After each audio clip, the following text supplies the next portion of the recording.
We are live. I'm still getting my camera set up because I'm running a little behind, but we're doing our thing. So welcome to today's live stream. I am Yvonne with Back to Earth Creations, and today we are making some jewelry. So buckle in, get your wires and your pliers, because we got a bunch of ear cuffs to make. We just got back from Anime St. Louis Sunday night, and so we're kind of getting situated. I haven't put on my socks and my Vicks yet. I greased my feet up and then put on my big woolly socks, and that's how I hang with y'all in the craft room. So I think I'm gonna skip the Vicks today just because I need my hands to not be greasy for when we're wire wrapping. I did take a custom order while we were at Anime St. Louis, so that's pretty exciting. And then we are, what are we doing? Just getting, and our friends gave us some coasters. We had purchased some coasters and leatherworking. Hey, First Man, how's it going? We had purchased some coasters and leatherworking from our friends at Brass Engine Creations. Well, hey, you can create too. Hey, Runaway Camper. Anime St. Louis was phenomenal. Maddie and Amy did so good in the booth. We got to see and meet so many people. We got to catch up with so many old friends. And so it's just been a little bit of a blur. My voice is a little off today, but we can get it figured out. Bot Rick says joined the channel. Excellent. Very good. Okay, let me put my socks on because I don't like wearing my Crocs without socks. So, how are y'all doing? What are you up to today? Oh, that's a good question. First Man Jewelry says, what was your big seller at the convention? Dude, I don't even know because none of us wrote down any of our sales, which is fine. And then, oops, I didn't mean to bump the microphone. But, gosh, we sold everything. We didn't sell out of anything, which I'm really pleased for. We were starting to run pretty low on ear cuffs and finger rings, hence time to make some ear cuffs and finger rings. We did not sell a single anklet. So those were our worst sellers. And then we only sold 3 hand flowers, which is okay because I think our anklets and our hand flowers will sell a lot better whenever we have our costumes back in stock. So our plan moving forward for the next 4 months of production before Dragon Con on Labor Day weekend is we are going to be making more costumes, more headdresses, more masks, and more unique pieces of jewelry, because I think we have finally caught up kind of to where we were as far as, for lack of a better term, our filler inventory, the $5 to $30 items we're good on. So now I need to make more $50 to $700 items or something. So we'll see how that goes. Hey, Orion. Oh, I love that name. Orion's Oasis Designs. Oh, that's beautiful. Good afternoon from Florida. Runaway Camper, our friend Hawk, says, I'm glad it was successful and that you had a good time, period. Ooh, I leave at the end of the month of May for my 5 months tour. Oh my gosh, Hawk, that's going to be so exciting. I'm going to turn my volume down so that sound doesn't startle me. Hey, Al. Hey, Saki girl. How are y'all doing? First Man says, that sounds like my trick. Sell and don't write down. Yeah. Oh no, Tara says, my entire college was suddenly informed in a mass email that it's closing. It's a complete nightmare. My mother and I are alums. She was a professor and we live across from campus. Oh my gosh. Tara, I hope everything's going to be all right. First Man says, we are opposite on that. I need more, less expensive items. Right on. We'll get your wire and get your pliers, and we're going to make some jewelry today. But I got to go find a bin real quick. So, there's my Wawa. We've got the hummingbird feeders out. The house didn't collapse in the flooding. That was nice. Because, y'all, I don't even know where to begin. It's been such a shit show. Like, okay, it's fine. So we've been getting all sorts of rain and everything. I'm gonna keep chit-chatting with y'all while I get my Wawa, and I might make an iced coffee. Nah, that'll be it too. Gotta pace this out. Friday morning, the rains began because it was supposed to be raining like all week, and it kept getting like pushed back and pushed back. And so I was able to get my seedlings into the ground, almost all of them, before the rain really kicked in. And so I was kind of worried that my seedlings were going to get flooded. But y'all, it was just cats and dogs raining like buckets, dumping buckets for like a solid 4 hours. And we hadn't loaded the van yet. Oh my gosh. So it was just like, haha, do we like wait for it to slow down and load the van? Because we knew we had to be on the road. We wanted to be on the road at 11. We had to be on the road by like 1. We didn't get on the road till about 2:30 because it was raining so hard, and the basement started flooding, which this is typical.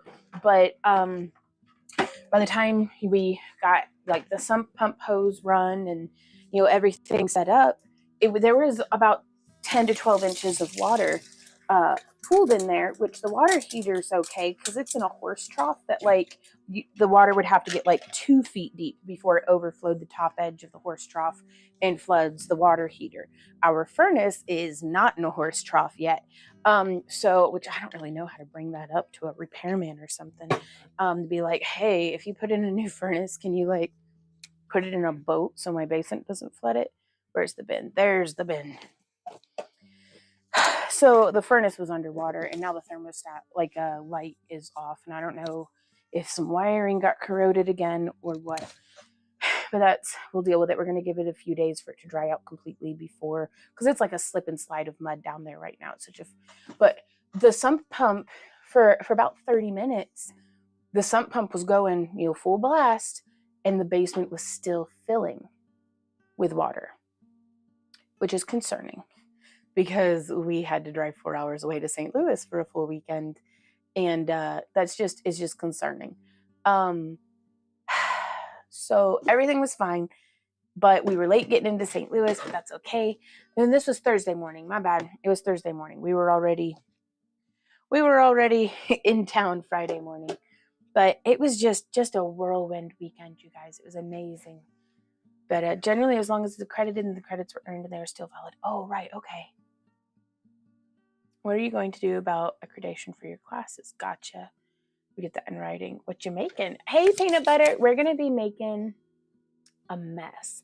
No, we're going to be making some ear cuffs. And I just need to unpack. This is my travel bin that I brought with me to the convention to be able to like do stuff. Oh, these are some horns that are stuck together. I'm going to have to get like a chisel and break those apart. We've got some rogue loose bits of chainmail. We've got my pliers. Hello, pliers. It's been a day. 2 weeks before finals, 3 weeks before graduation, 4 weeks before reunion, the faculty and staff were suddenly let go with no notice or reverence. The entire town will be in shambles. Oh my gosh, Tara. Have they explained what's going on and why this is happening? Hawk says, we had lots and lots of rain for tornadoes touched down out front, but it did no damage to my house, but it sure did tear up the town. Oh my gosh, Hawk. Whew. I'm glad y'all are okay. Brooke, the convention was amazing. And to our new friend, Connie, if you're watching this, hey, it was so good to meet you at Anime St. Louis and to craft together. Oh, Randy's pliers. I love him. He is my good bean. Okay. But yeah, we had the 4 of us because Amy and Maddie, this is our very first time having like full-time help at Anime St. Louis. Oh, y'all, I am never running a 10 by 20 booth, just Randy and I, ever again. Like the quality of life upgrade, like it cut into the profits pretty substantially to have help there. But I'm more than happy to pay them because I was able to sit down. I was able to chat with folks. I was able to do modifications on jewelry and stuff. Like it was a huge quality of life upgrade. So all of us were tired, but none of us were like dead on our feet the way that typically Randy and I are dead on our feet come, Saturday at a convention when it's the 2 of us just running it. So let's see, can I fit these? I want to pop these just random ass into, pardon me, I'm trying to cuss less. Wish me luck. Please do your ear cuffs in slow motion, sort of, because I still can't get the gist of doing them. Okay. Emily says, hi, Vaughn. I love my cabochons. They're so pretty in the little gift. Oh, right on. I love throwing in some freebies just because, man, y'all, I don't think I can express to y'all. Every time you place an order, every time you subscribe, every time you get like one of our kits or something, y'all really are feeding the flames of our dreams, and y'all are keeping what we're doing going. And so it's the least I can do to sneak a little freebie into your orders. So I'm so glad you like it, Emily. I like packing it. So, oh, well, hey, Vern, how's it going? Vern says, hello, new to the live feed, but not new as a follower. Right on. Oh gosh, and I'm so behind on comments. Glad the show went okay. Mine went good. Oh, Al, that's so good. So is this like, oh, and then I found this on the table, and so because people forget stuff on our table all the time because the way it's set up, there's like this little ledge that stuff will get pushed back, and then people like set their drink down, or in the case of this little wiggle worm, which next time Ember walks by, I'm gonna try to rile her up with it. Then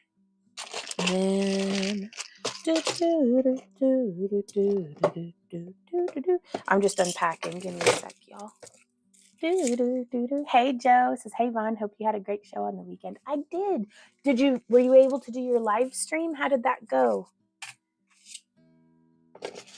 That one needs made into something.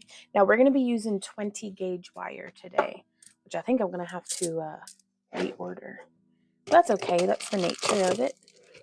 Oh, and then, y'all, I cannot wait to wrap. I have some stones and some custom work to get to do, but we'll be doing that in a video.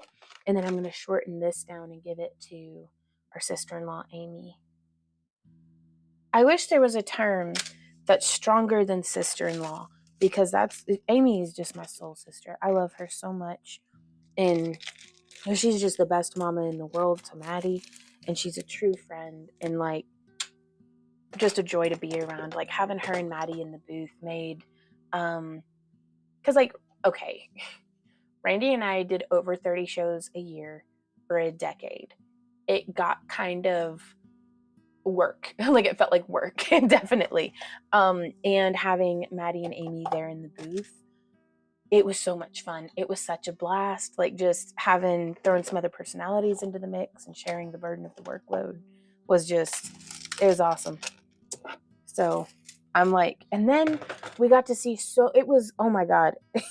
I've never before in my life had I have hairs in my eyeballs. Give me a sec.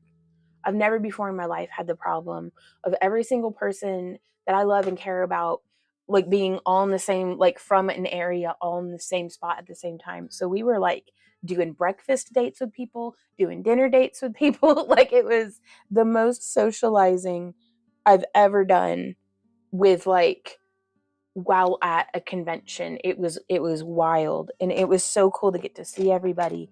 And, like,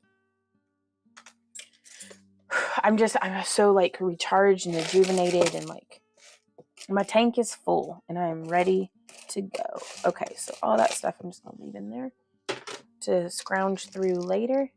But it was just, thank you to everybody who came out to say hey. And, like, we were able to see so many of, like, our con kids. Like, it's kind of, I never really viewed it that way, but, like, they're grown up now.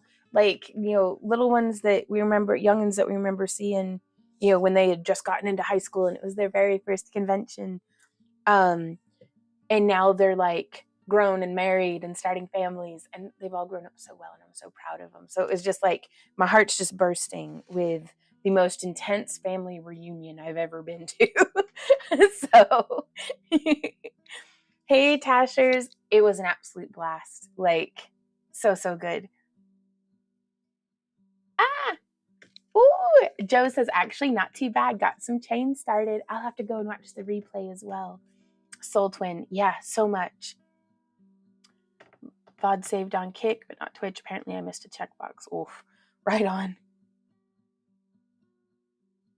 Oh, me too, Tashers.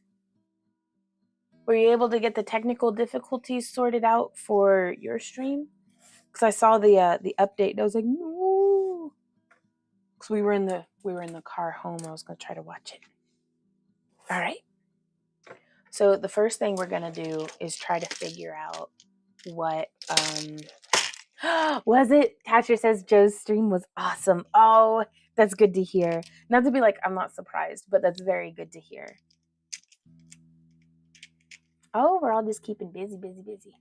5.5 hours of me making mistakes. Nice. Hey Hollis, how's it going? Emily says, oh, you're so cute. Well, thank you. I bathed this morning and everything. And then apparently, okay, so I have to tell y'all this story. Well, I was going for like a tiger's eye and amethyst theme with a pop of blue today. And I put on this like lacy overshirt that I have that I haven't worn in ages. And I started coming downstairs and Randy's like, why are you wearing lingerie? And I was like, well, I thought it looked cute. And he's like, it does, but like, are you doing good? And I was like, well, I thought it went good with my Crocs. So, but yeah, Emily. So it was just, it's been an interesting day to start, but thank you. I'm glad you like it. Hey Strings, how are you doing? So yeah, I've got a little thing here that I'm actually going to prep my beads out in. Tasha says lingerie equals gonna make those big kick bucks. Right? And I was all like, but I don't want to show people my armpits for free. And he was like, honey, I mean, whatever, you're good. And then I looked at it and I was like, okay, yeah, I can really see it now that it looks like a crazy person had dressed me, to be completely honest with you. So this is going to be my silver row, then my copper, then my vintage bronze. I need to do double silver because that's what sells the best. And I've just got some weird little beads. And I'm trying to use up the stuff that is here in my bead trays like first.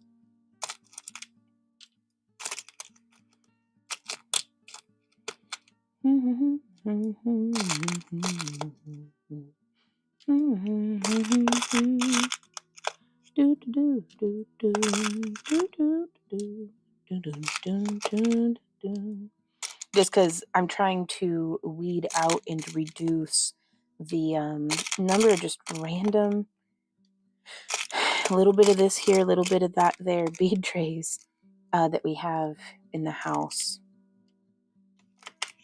Just because it's good to have goals, I guess. Right? Now, I don't know if our buddy Gavin is still making more of these, but it was, he had made them intended for helping lay out like the grid work for like chainmail for when you're doing an inlay. And it's perfect for that. I'm not going to say it that way. I was going to say I don't hate myself enough to do inlays, but I just might. A little bit of a masochist in all of us chainmailers, I think, when we take on projects like that. But a grid like this certainly would be just mega helpful. So when we have this many extra, I'm going to start bumping it for, we'll do a secondary ring design. In today's episode of Playing with My Beads.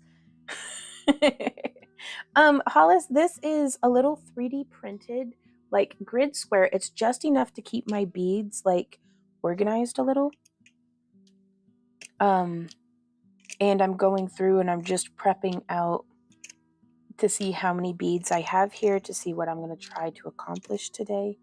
Ooh, this garnet is so pretty. I'll need to check and make sure that they actually fit onto a 20 gauge though.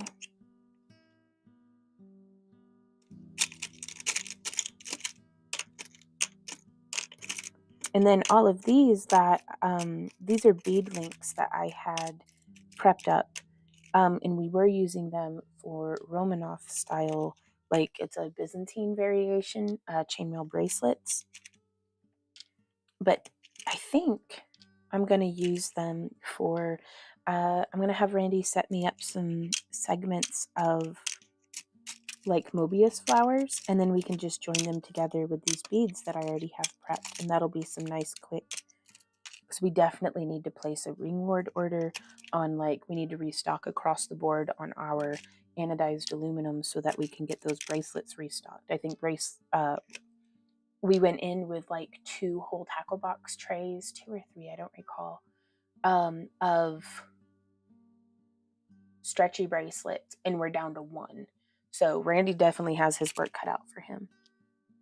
But he's such a trooper. What? Oh no. Oh, strings. My show did okay despite being shut down early for weather. Well, I mean, I'm glad it did okay. I'm so sorry to hear that it got shut down for weather. Oof. Yeah, same Tashers. We were transitioning into #AfterDragon. Yep. I'm trying to get an early start on it and we'll see how it goes. So that'll be what it is. Oh my gosh, the lampwork glass mushrooms were a huge hit. We actually sold a couple of our like high price end pieces with the torchwick glass that we had made in the herringbone wrap. So that was a lot of fun. Where you at, beads? Ooh, that's a big boy. We'll put that one in there because it needs made into. I can do that into a ring. Boop.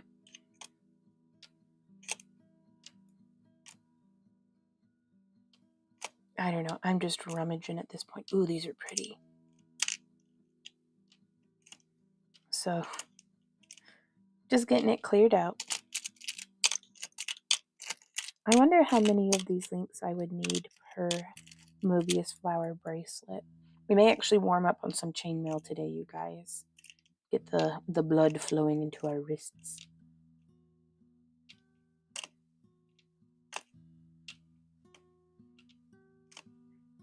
Oh my gosh, I have enough of these for 3 different... Okay. Wait. Oh. Oh, what a pretty... Oh, I can't remember what gemstone type this is. Do any of y'all know what these beautiful little purple beads are? They're not an amethyst, and I don't think they're a lepidolite. Ooh, and we got a bunch of them. That'll be fantastic. Like, are they some variety of chrysoprase, possibly? Which I don't think. I think those are phosphorite. Phosphorite. Phosphorite. I don't know how to pronounce that, but I will Google it and I will see. Is that like a sub type of like some sort of, like how a lot of things are like, there's jaspers and then there's all the different varieties of jaspers, and then there's like agates and there's all the different varieties of agates, and then there's quartz and then there's all the different variety of quartz. Like you know what, like, I guess for want of a better term, what family it's in? I got a bunch of it right there. How hard are they? Like quartz hard or more like amber hard? That feels more like in the jasper to quartz family. Really fine grained. So Alice's purple has been really popular with my sales lately. Right on.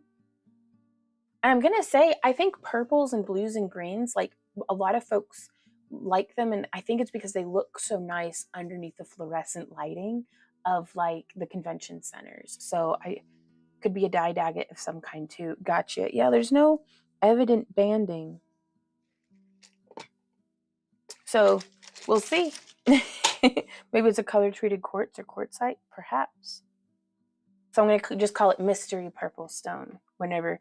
Charolite. Yes. Okay. Let me. Because they were sent to me by one of y'all. Maybe. Ooh. Charolite. A rare mineral. Perhaps. It doesn't seem to have. It's tricky. Let me search 6mm beads and how, because it's difficult for me to be like, oh, this looks like that stone whenever I'm looking at big specimens online.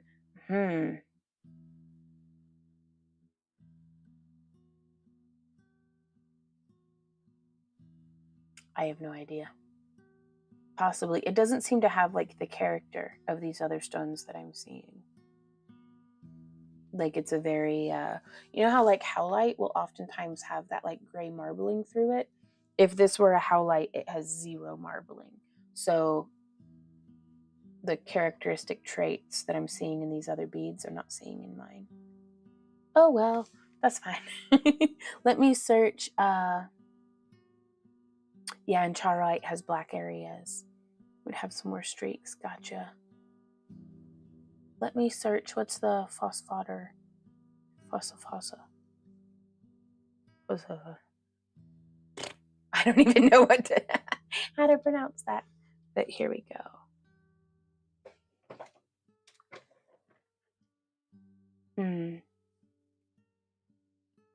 Let me see if there's 6mm beads. Ooh. Now that does look real similar. Oh, no, that's beautiful. But again, it doesn't have any of that natural variation or variegation. Okay, it says it's a type of jade.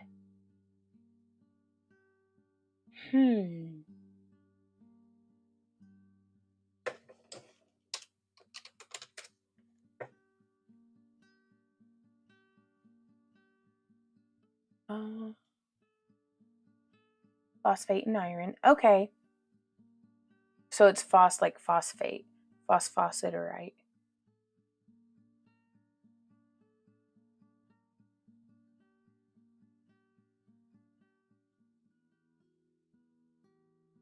Okay, I'll do more research into this later. I'm getting sidetracked.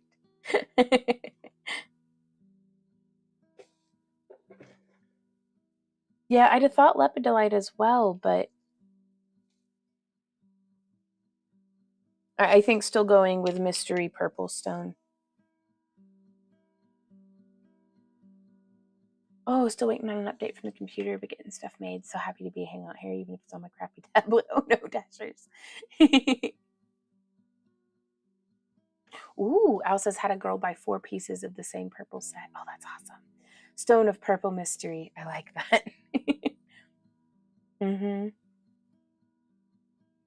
Chrysocolla. Oh, that's a good idea. Maybe if it's dyed howlite, it has none of the banding. So, okay, I know I said I was gonna be making ear cuffs, but I've got all these beads set up. There we are. I don't know if you can hear all the snap crackle popping. Ooh, dyed calcite or dolomite. Ear cuffs with beads. Well, I don't typically make ear cuffs. The style that I need to restock on, I don't typically make with a 6mm bead because we just sell it for like $5, and then I'll use the 6mm beads for the $10 designs, which we may do. That would actually be a really good idea for what I can do with these extra ones. I just want to play with beads today, you guys. It's going to be 5 hours of just touching beads.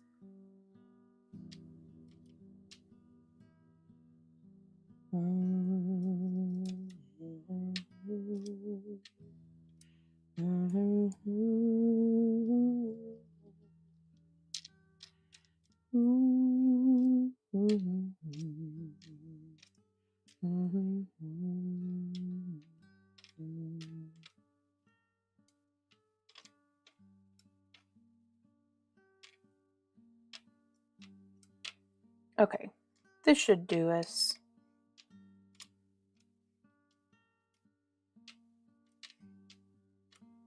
We gotta start somewhere. Okay, so are you ready? So the email, which is like 80% of my job, the stuff going on in the background. Right on, Joe.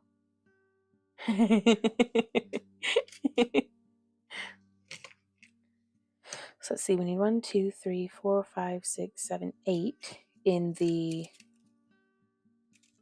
silver tone. So I'm going to be pulling out. Brooke says you just described my ideal afternoon. Except for I need to be getting stuff like I need to be productive also. So we'll find a balance, hopefully. So how long is this? We are trimming off about 12 inches of wire. This is way more than what I need. Let me make one, and then we'll see how much I actually trim off. So I'm going to try to stay in frame as well. Wish me luck. So here we are. I'm going to find the center of our wire, and I'm using the 8mm barrel on my stepped mandrel pliers or stepped bail making pliers. Hey, why you... Does Vicks Vapor Rub work okay as like plier grease? I'll just WD-40 it later. Never mind. Is there something stuck in there? Why are you being this way? It's so gooey. Oh, there is. No, that's just how it looks. Okay, so I'm going to grab right there, and I'm going to bend, and then about an inch, use sewing machine oil. Ooh, okay, I've got some of that stowed away somewhere. About an inch and a half over, I'm going to grip, and I'm going to bend again. I just like it when pliers like don't fight you. Like, that's nice. And so from here, I am now going to pinching between my thumb and these two fingers with my palm towards me so I can see what I'm doing. I'm going to bend this up just kind of loosely, and I want that wire crossing across the middle. So that's what it looks like from the side. And that's what it looks like. And then I'm just going to rotate this, and I'm going to hold kind of just there in the middle, and I'm going to bend up. So that's kind of how that is looking. And we want to keep it very two-dimensional, very flat. So if this is helpful to you, you can just do it on the table. But I like to work between my fingers. And so I'm going to apply some pressure and pull this down just a little and bend that away. And then rotating it, bending that away. And now we can kind of deepen that bend a little bit because I do want to keep it. I forgot to put the bead on.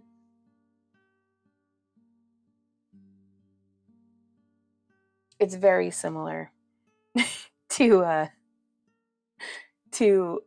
if we were to have a bead on it. It's pretty similar stuff, but I'm just going to continue building that spiral.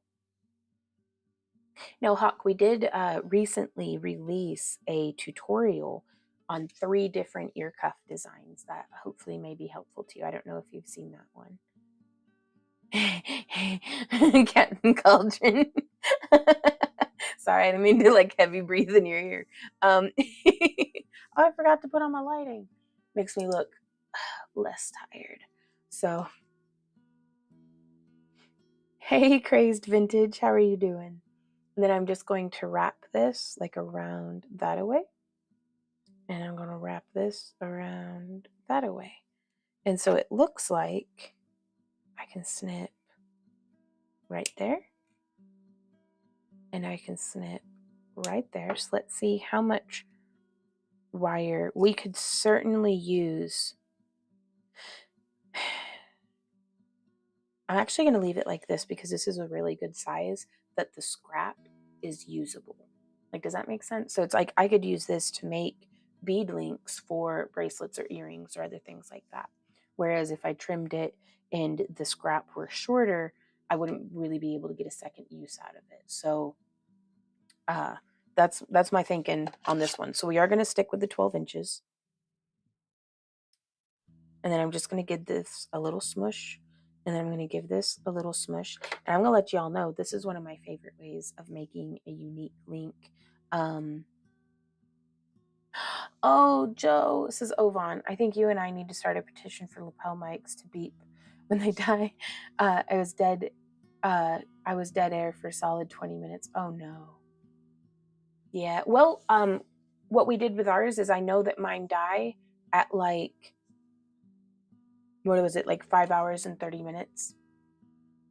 So I just kind of, whenever we were doing longer streams, I would just keep an eye on the time and be like, okay, like whenever I'd have my snack, I'd swap out. But then I also just tried to keep it. Oh, my fan just died. That'll be all right. It'll be what it is. Just trying to stay on top of it. But yes, we'll start a petition. Right on, Hawk says thank you. I will definitely check it out. And then from here, but yeah, you can make, if you made the arms a little shorter, so instead of 1.5 inches, if you just made it 1 inch, these are really cute links for bracelets or necklaces or what have you.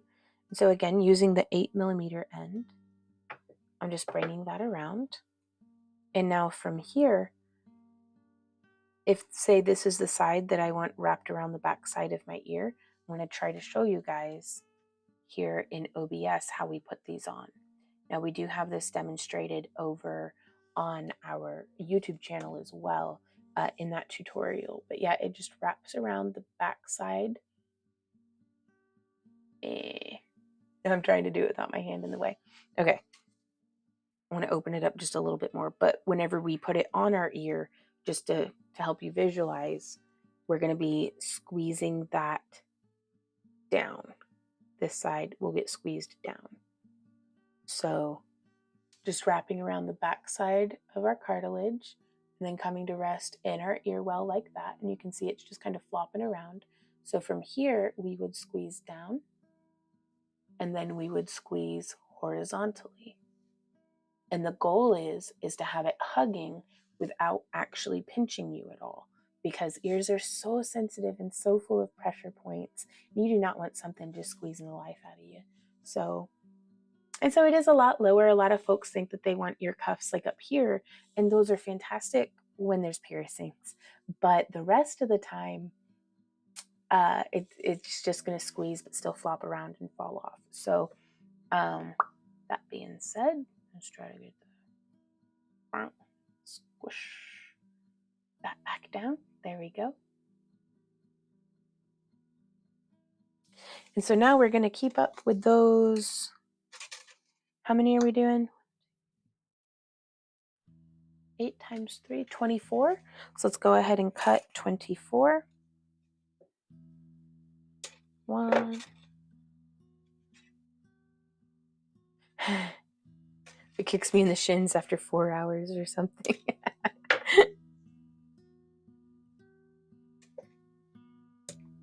Do you have a Nightbot or a Botrix or anything set up? I wonder if there's a way that you could have it do a like an alert or something at the 4-hour mark once you've started streaming. Okay, so how many is that? 1, 2, 3, 4, 5. We're going to set that down.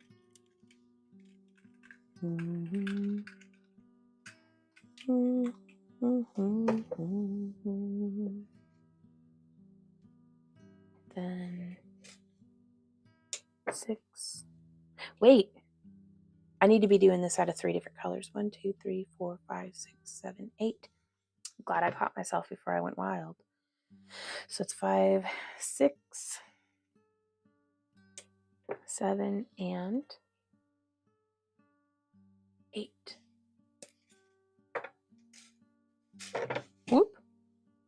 I want to put one on my other ear because I've got this one sitting here. And I added the one that we had just made, just has the ends pinched. But then this one is a very similar, exact same technique, but I made some little spirals off onto the sides. And that's 2 different designs. I do $5 for both of them. Just because I'm going to be real with y'all, these are very high profit margin item, but also we do the custom sizing and mama's got to make money somewhere. So, but that it gives me a way of adding variety to the design.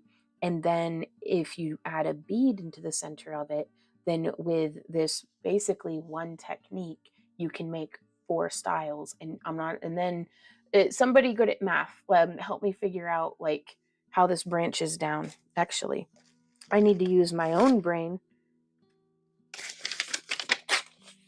So let's welcome to inside my head. bead equals $5. Love you long time. Oh no, Joe. Okay, so we have design 1, design 2, and then we have with bead, and then we have without bead. And then from here, we have, if I do them in 3 different metal tones, that's silver, copper, and bronze. Silver, copper, and bronze. There's folks who can do stuff like this in their heads. I'm not one of those people. But I can still think it out. There's nothing wrong with using some scrap paper to silver, copper, and bronze. And then if we wanted to add an additional variation with, so that's,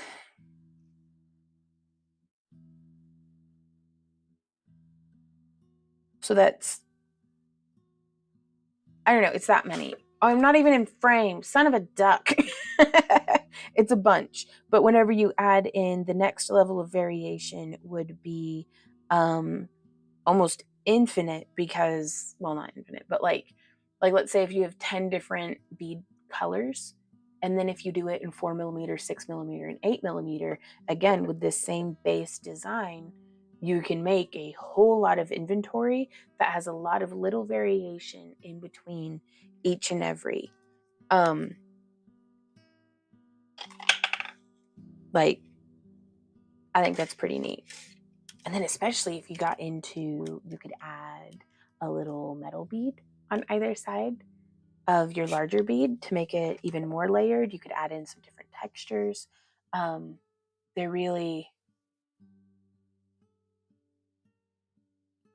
infinite variations, really. Just pursue whatever's appealing to you. So what are all y'all working on today? What are you up to?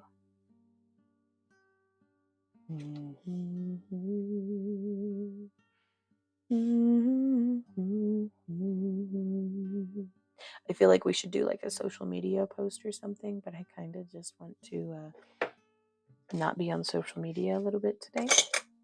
So we'll see how that goes.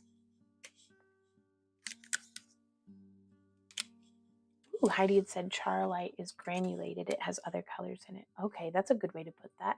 Hey, Sarah. Oh, sorry. I missed like a whole bunch of I missed a whole bunch of comments. Well, hey, Lisa. Lisa says, hi, everyone. Have to go back to work at 1. Right on. Saki Girl says, just working here. Nice. Hope you're having a good day at work. So that's 1, 2, 3, 4, 5, 6, 7, 8. And then, so I'll do 1, 2. Sorry, I realize I'm out of frame, but there's a lot of stuff going on. Oops, on the desk, and I do not want. Well, I'm getting tangled up on my microphone already. Okay.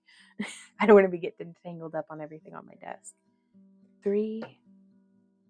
Weaving some mail in my comfy clothes. Nice. What you making? 4. 5. Then Joe says 5 new puppies? What? Like brand new? It's great now. Ice Chewer is done. Ah, right on, Saki. 6, 7, wait. 1, 2, 3, 4, 5, 6, 7. Yes, and 8.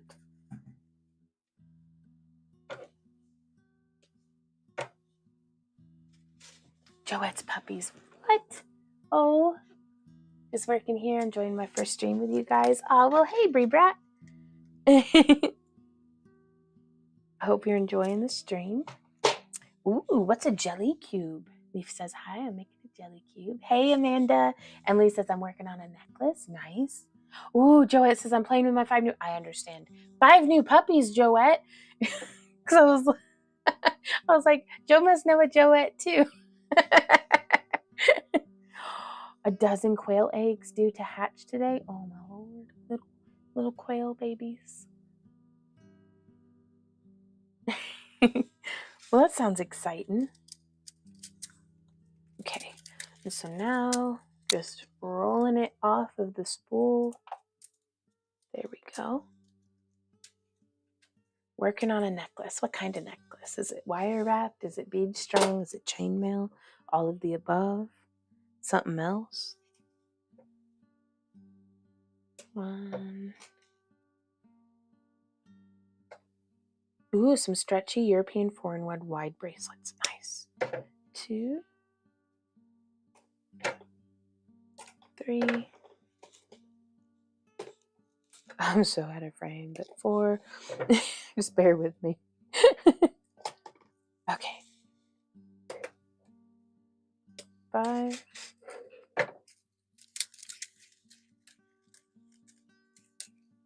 And then 6.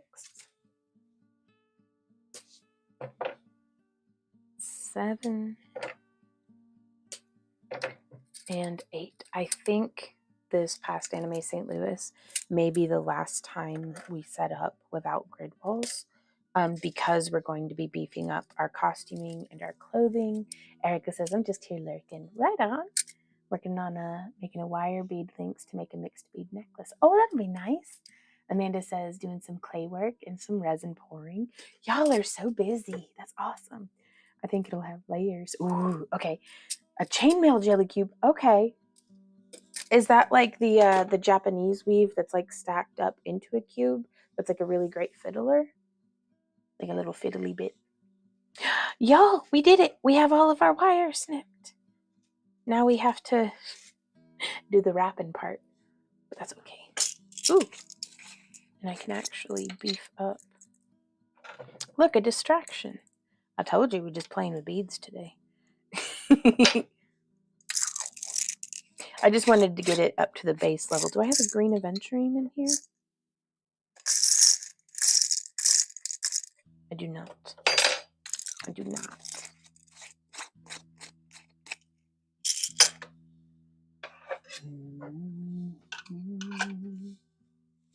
Leaf says, yep, they're really cool. I agree.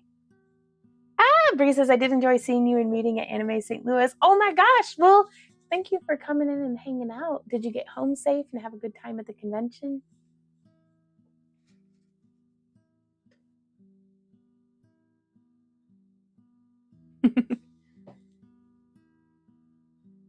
So is it Bree Brat or is it Brib Rat? Oh, okay. I don't live far from St. Charles.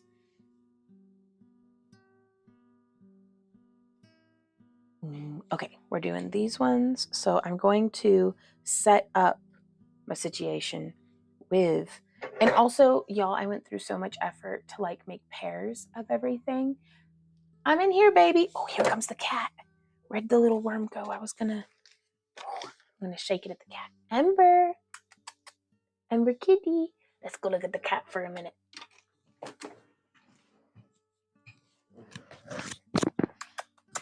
Don't judge my filthy house. Ember. Ember. Where is you? Ember. Well, don't just meow. Oh, there she comes. Oh, here she comes. She runs so fast, she ain't got no thumbs. Ember, please don't ignore me. Come back. What are you doing?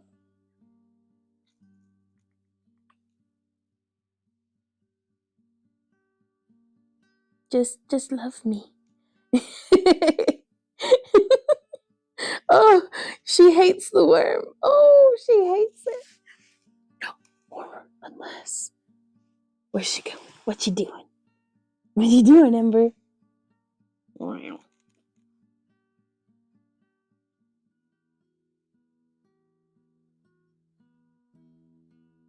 Ooh. Nope, she's as uninterested. Ember, why? Well, now I gotta get up off the floor. I bet if I put it on a string with some bells and some feathers, she might be a little more interested in it. Purple's her favorite color to play with, though.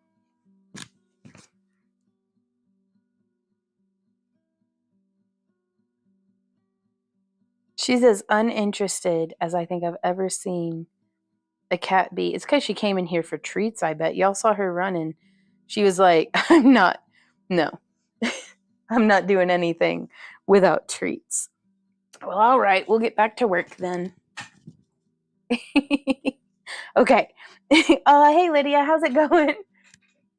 Amanda says, I'm just happy I can finally chat. My chat feature never works on your live streams. Oh, no. Yeah, Joseph, she's all, hey, that's not food. Where's the food?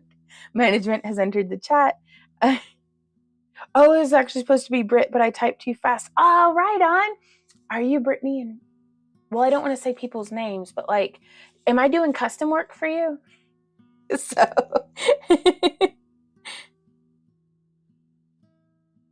yes, okay, very cool.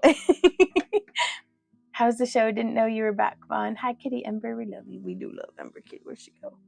She headed upstairs. She's gonna go harass Randy, I'm sure. Right on. Oh, the show was amazing, Lydia. Like it was just the shot in the arm that we needed in every single like aspect. That it was invigorating and inspiring and exhausting, and like I'm just elated to be home. Oh my God, sleeping in my own bed. So whenever there's a bead in there, I'm gonna hold this in and I'm gonna kind of pop around that away. And so that's how I'm going to get these prepped up. But yeah, we made pairs of like everything. All of my ear cuffs, I was so careful to try to do them like in mirror image mode so that not a single person bought a matching pair of ear cuffs. So I was like, that's fine. So I'm going to do them the easy way now. And then next time we're vending, like at Dragon, people are probably going to be like, do you have any matching pairs? And I'm going to cry in their face. So that'll be that. Y'all, I have to go rummage for some sewing machine oil. I'd take you with me, but I'm embarrassed about my house. Well, hey, Amber, I thought you went upstairs. If I were sewing machine oil, I would be in this big bin. Oh, no, I wouldn't. I'd be right here. Oh, thank goodness. Wow, what an easy find. Dog is good. Like, this never happens. Okay, I'm going to need some tissues because this always gets messy. Yeah, I like the sewing machine oil because I believe it doesn't have like any paraffins in it that kind of gunk up the whole contraption. Why, yes, I have lots of no, and that's the thing is we don't even have lots of leftovers from the last convention because like we sold the matching stuff, just not to the same people. So somebody had bought the left one and then somebody had bought the other one that matched. So I'm going to kind of just set this on. Ooh, that's probably way too much, but your girl's always using too much oil. Oh, yes. I bet if I put some in here, my old Tin Man pliers. First Man says, I use it a lot when I fix sewing machines during the pandemic. That business is dried up. Gotcha. Well, not to be this way, but who's got the time to indulge in a sewing project anymore? Like, oh, that did the trick. I dislike when people say, I hope you sell out because I don't have too much work to do. Right? That's Randy as well. I don't do shows for money. I do it for mental health. Gotcha. Well, I'm just going to say, it's a lot easier to deal with my mental health when my bills are paid. So 100% like, but no, totally the socializing part of it is what gets me through. Like it makes, the money doesn't make the exhaustion and the work worth it. The joy I get from it makes the money and the exhaustion and the work worth it. Work it, girl. Yes. Sorry, I'm being rambunctious today. Oh, well now it's stuck. What do I do? Do I oil it up more? Well, I didn't grease it from this side, so let's grease it from this side. Because I'm greasy. Well, I guess I gotta squeeze the bottle. There we go. Oh, it's dripping.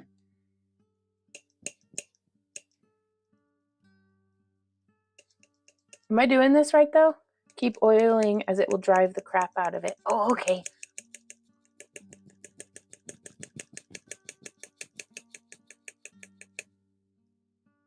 Ooh, yes, that's all gunky. Look at that. Oh, it must have rusted. Uh-oh, it's dripping. Oh, yeah, I should probably do this to all my pliers.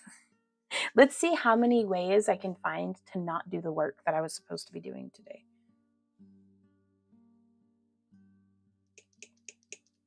Oh, like a dream. I'm going to keep doing this for just a... My pliers rest up if I don't use them after a while. Yeah.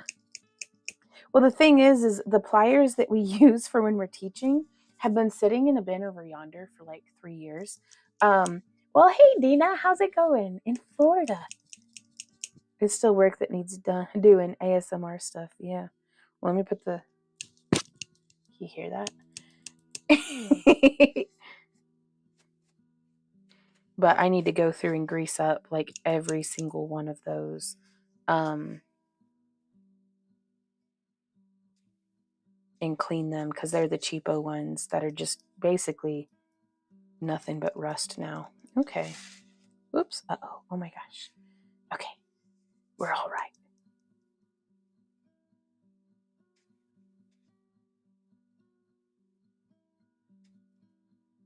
And go like this. Oh, it's going to be all oozy. I think I may have overdone it with the oil, but also it seemed to just be that's how much it needed. Okay, I'll keep this nasty tissue here for when I'm getting all leaky.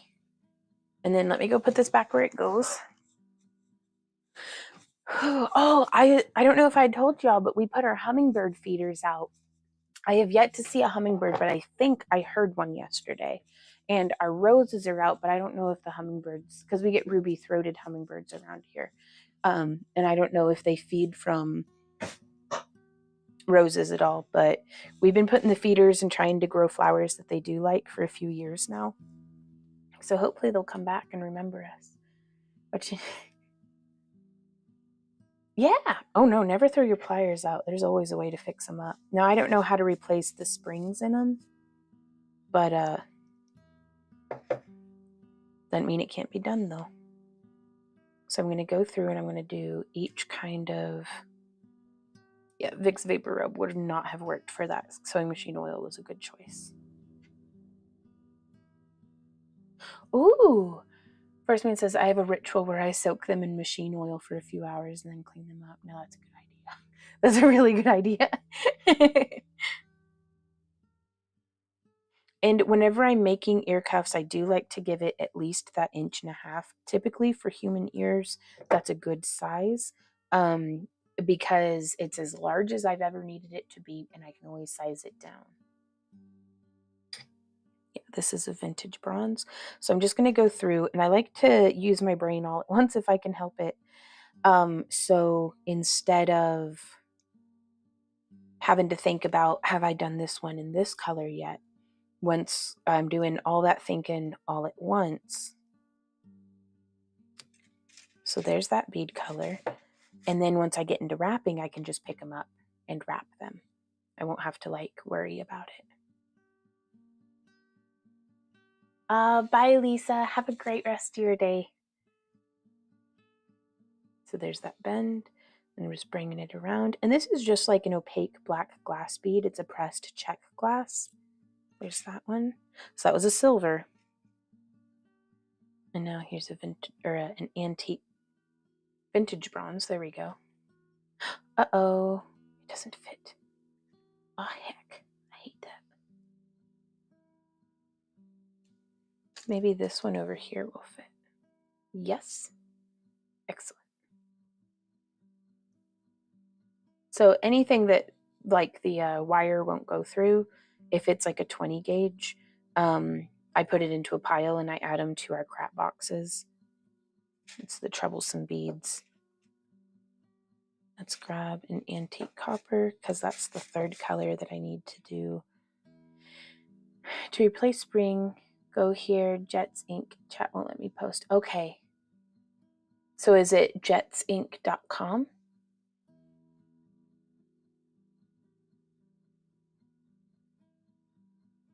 Right on. I will check that out. There's 1, 2, 3. Oh, I do hope these garnets always make me nervous. It went through.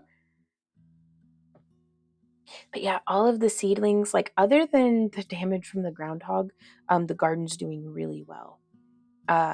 So all of our seedlings made it through the flooding, and I think that's probably one of my favorite things about doing the raised beds is the paths flood. Like my mulch was floating, but the raised beds, it was able to like kind of drain out and away. Unfortunately, our yard sloped, so that was good. Ooh, do you think metal or actual spring-loaded pliers are better? I don't know. These ones with the little paddles, they've seemed to be doing really well for me. I've never distinguished a preference except for this guy. Like they had broken off, but I feel like if you pay for like a higher grade spring steel, if they make that part of it out of spring steel, then it should hold up.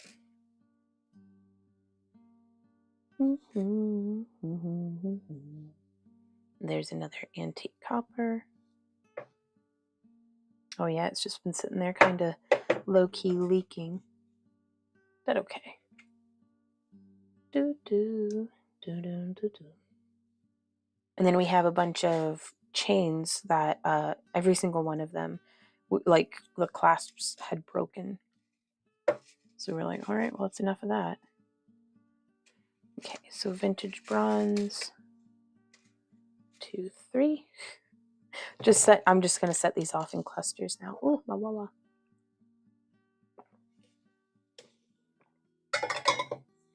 So do y'all have anything on the horizon that you're prepping up for or hopeful for, or anything you want to brainstorm about? What do y'all want to talk about today?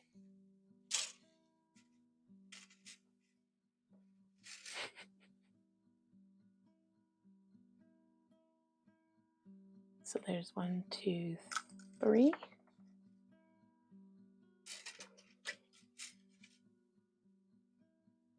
Excellent. I have them set off in like little clusters now. 3 more shows this season, only one of them outdoors. Oh, that'll be nice.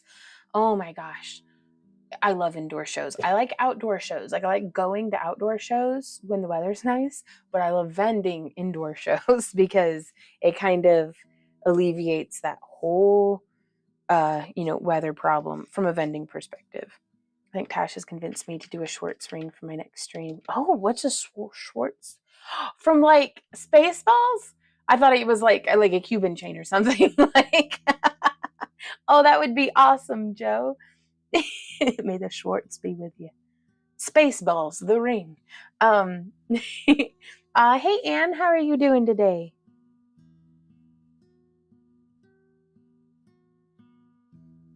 So now I'm just gonna thread these. 1, 2, 3. Do, do, do, do, do. And now I'm going to pick up my pliers. We're going to find the middle and we're going to do that bend and we're going to whip it. Ooh, Kat says I'm going to have to watch from the beginning later. I just dropped some jewelry off to the store. I did an interview, but unfortunately the video cut off right as they got to my part. Oh no, Kat. Oh. Truly, the earlier part of this stream, I've just been playing with my beads and snipping wire. We're just now getting into like the goods. So shout out to everybody who just wandered in. Ooh, Angela says top 3 tips for first time craft fair sellers. I'm super nervous. Top 3 tips: do a mock booth setup. If you have a 6-foot table, set it up in your living room or out in your front yard, or just go to a public park or like something where you have no other time obligations or anything. You don't have to put all of your jewelry out. Actually, if it's your first time, it probably is a really good idea to go ahead and practice putting all of your jewelry out. And especially if it's going to be an outdoor show, setting up outside and seeing how it does in the wind and everything. Like doing that mock booth setup whenever you're on your own time schedule and can go home and get what you forgot, or can be like, oh God, this needs hot glued together. Or or gosh, we need signage. It gives you an opportunity to have one less new variable when you get to your show. Second tip, Angela, this is a very good question. And please feel free to ask more in-depth questions. Like if you're if you want me to expound on something, I will talk about this stuff all day. Have a varied price point. Like even if we go to an arts and crafts show that's like very high end and has a lot of people selling sterling silver jewelry and different things, I still will bring my $5 items with me, and I try to keep a broad selection of items across our booth, because I mean, I like making money. But that way, if somebody's coming through and they may be looking for more expensive pieces, but they may have a teenager or a young child with them who's got $5 in their pocket of allowance and wants to buy a ring or, something. So having a broad price point across your merchandise selection will prepare you. You can't make a $100 sale off of a single item unless you have a single item that's priced at $100. And we just call it our showcase. And it's like the high up, like in your face part of the booth on like the necklace displays. And we'll have it layered out together. And so when somebody comes up and they ask, like, because usually folks, of course, are asking, oh, how much is this one? And we're like, $150. We always tag on to it because like right next to it will be one of our $15 necklaces. And we can be like, this one's $150, but this one over here starts at $15. So we have something for every taste. And we'll be like, you just have, a good eye for fashion, or, something to try to like help with the, I don't want people to think everything in my booth is $150 or, something like, I hope that makes sense. But yeah, having that varied price point, and it, as an artisan, it's an opportunity to be able to show off the range of your work as well. So don't hesitate to make some of that higher end stuff, and, don't feel like a show's too fancy to bring your $5 stuff. First Man says $5 items have made my booth. Oh, sorry, my screen's layered. I've made my booth fee many times. Yup. Hey, Viking. If only I could sell one item for that, right? We'll make an item that costs that much. You might get somebody who is doing that. And tip 3, bring more water to drink than what you think you're going to need, because with the chit chat and everything, like just being at a convention or at a craft show, you're going to get super dehydrated. We're very comfortable clothing. I'm always behind the table, so I only care from like boobs up basically. Like I'll try to like make sure that like I'm wearing like a comfortable like everything, but they're not going to see from waist down. So I wear super comfortable pants, super comfortable practical shoes. And it's like more water, more running to the border. Yeah, and it's tricky, but if you get dehydrated, I feel like when I get dehydrated, I'm more likely to get sick. I'm more likely to get headaches. I'm more likely to get like leg cramps and a lot of these other things. And we can't hustle for that bread if we're dehydrated. So now, also that being said, that would probably be tip 4. Tip 3 would be get a money pouch or a money apron to keep that on your body so that you're not having to, it helps so much. Used to, Randy and I had our one money box that we would like come back to in our booth that put all of our eggs in one basket. And fortunately, we never had our money box stolen. We have had our phones stolen. So yeah, First Man says, I totally agree with you. Just saying you have to be prepared to have someone watch your booth. Yeah, if you can have a helper with you or like a friend that you trust, even if they don't want to do any sales, just having somebody there to like be an extra set of eyes, and so that you can run off to the restroom or, eat a sandwich or, something. But we keep let me see if I can pull up the link, because I'm really pleased with these money bags. They're kind of what they use at Sonic.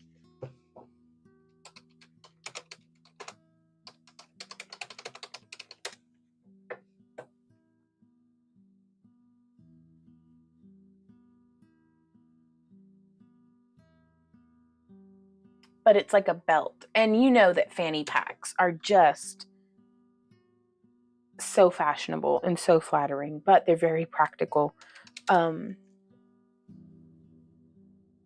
See, but I don't like that one because it's the Velcro. I guess it's this one. Now I take the coin thing out because I just don't fool with them, because they're heavy and the jingle jangle. So we just price all of our stuff at round numbers. Okay. So this is the money belt that I use.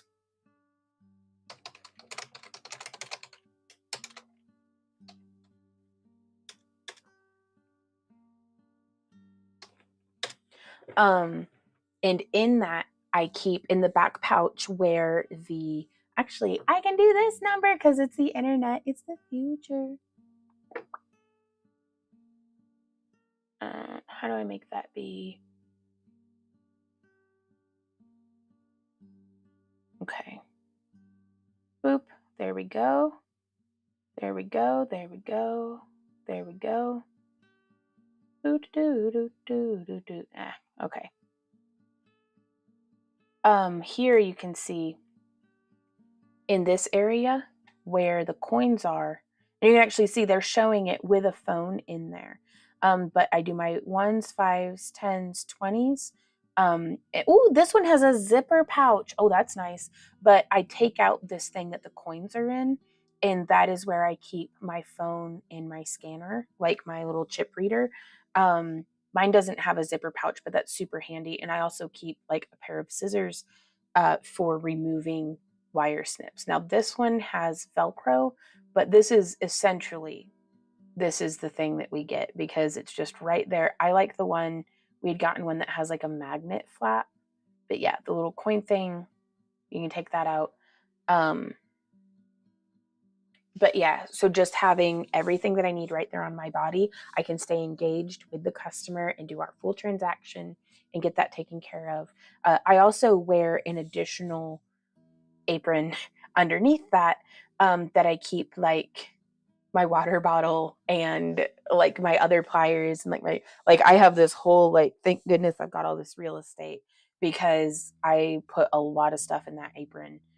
And I've got like this whole counter space to be able to put everything in. So, but yeah, I hope that's helpful to you, Angela. But those would be the top 3 tips that I would give, I do think.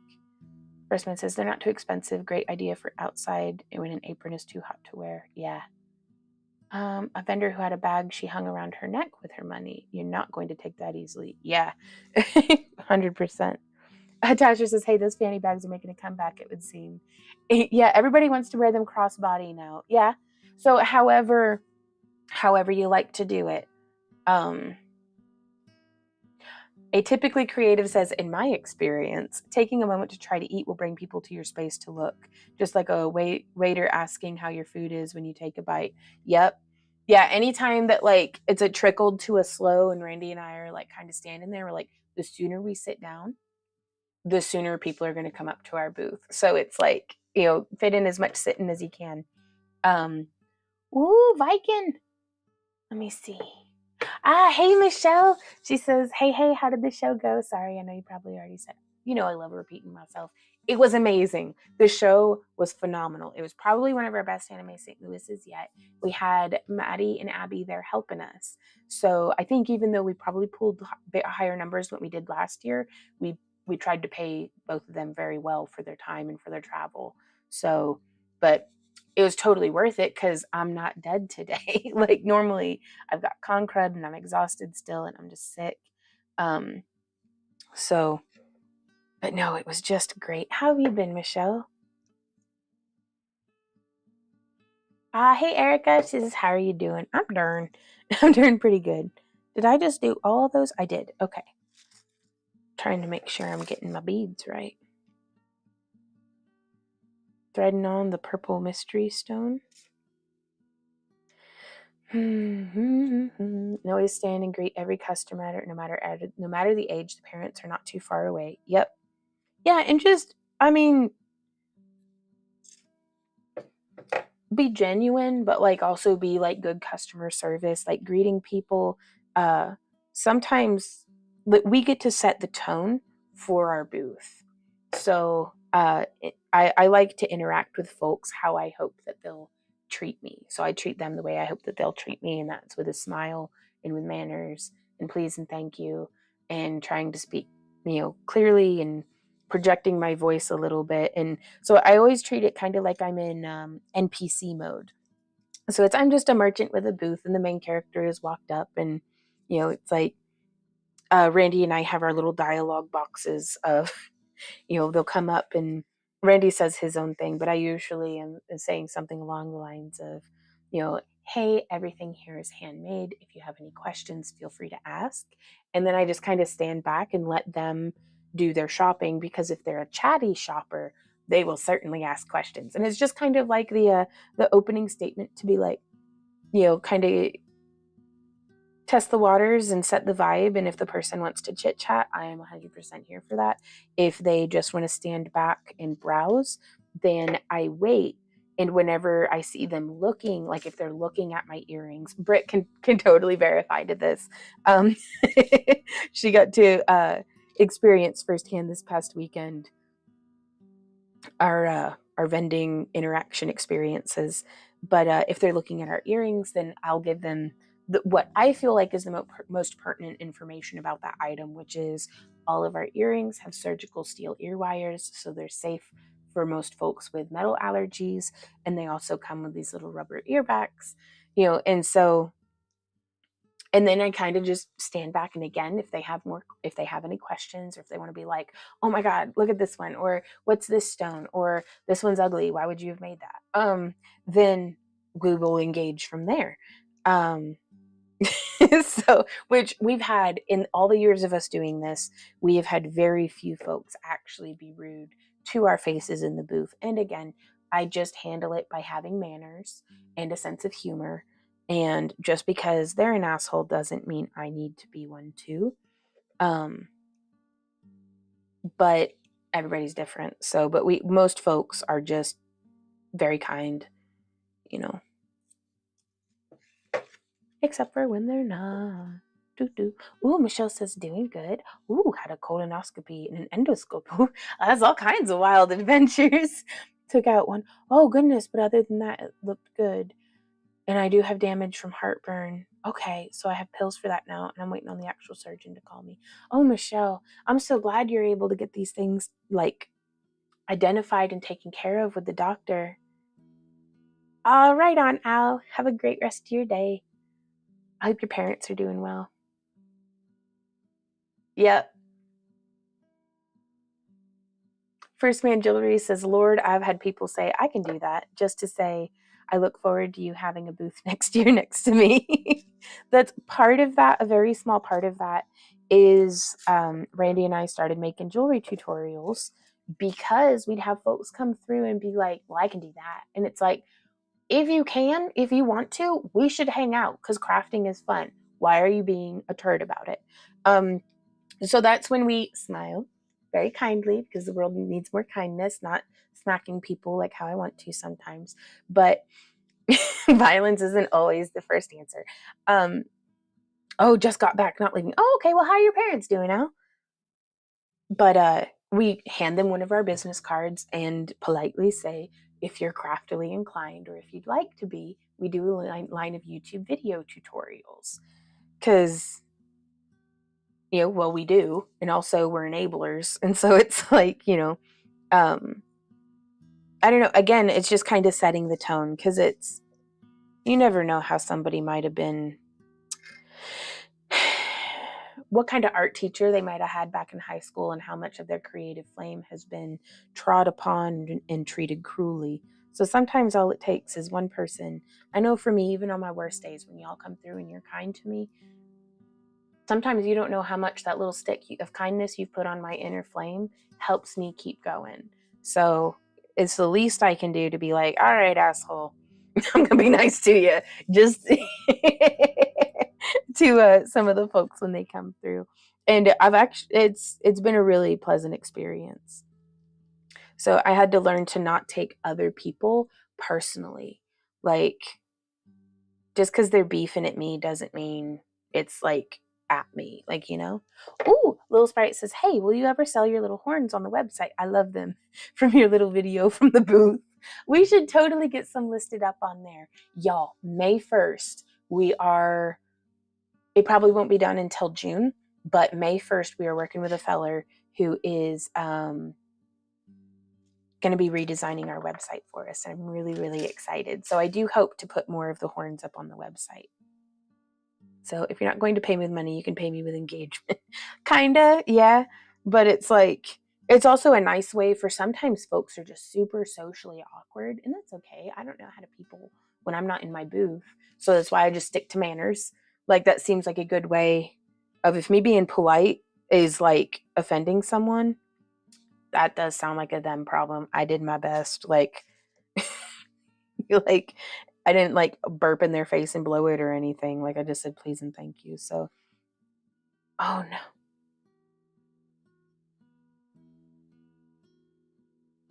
Oh no. Tasher says, I had a woman tell me after she had been manhandling one of my scarves, I'm not here to buy this. My daughter is very talented and will just make it for me. Oh, said daughter was right there. I just about died from embarrassment. Yeah. Yeah, I mean, being a human is just awkward in general. And when a lot of us are being human all in the same room together, awkward stuff is going to happen. So it's like just a knowing look and a smile oftentimes can help smooth things over. Asaki says, as they say, killing with kindness. Yeah. Ooh, level 2, Little Sprite. Yeah, I can't send military doctors, so I haven't gone in much at all. So it's good to get my health taken care of. I want to be around for as long as I can. Same, Michelle.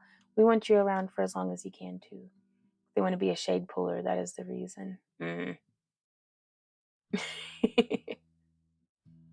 Well, I try to not let them get me down. But Vaughn, killing them with kindness takes far too long. It's not my responsibility. Their attitude is not my responsibility. But my attitude is. And so that's why that's the way that I would prefer to be interacted with. So that's how I'm going to try to interact with people. So.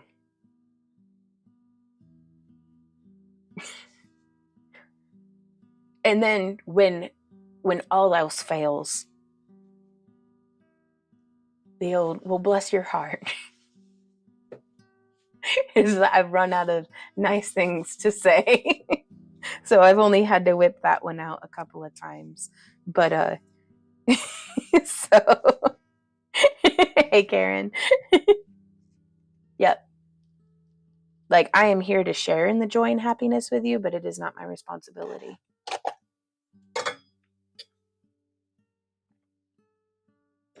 Hey, Rachel in Connecticut. Wow. Oh, no, it's not that one. Well, it's, what else am I supposed to say? All right, bitch. Like, it's, what am I supposed to say?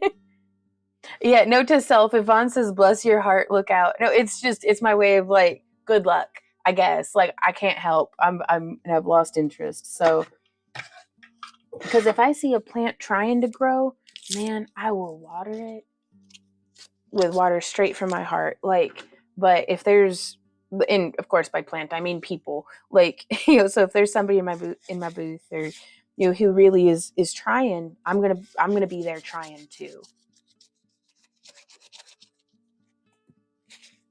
Oh, I've got machine oil all over my glasses and like it's on my face.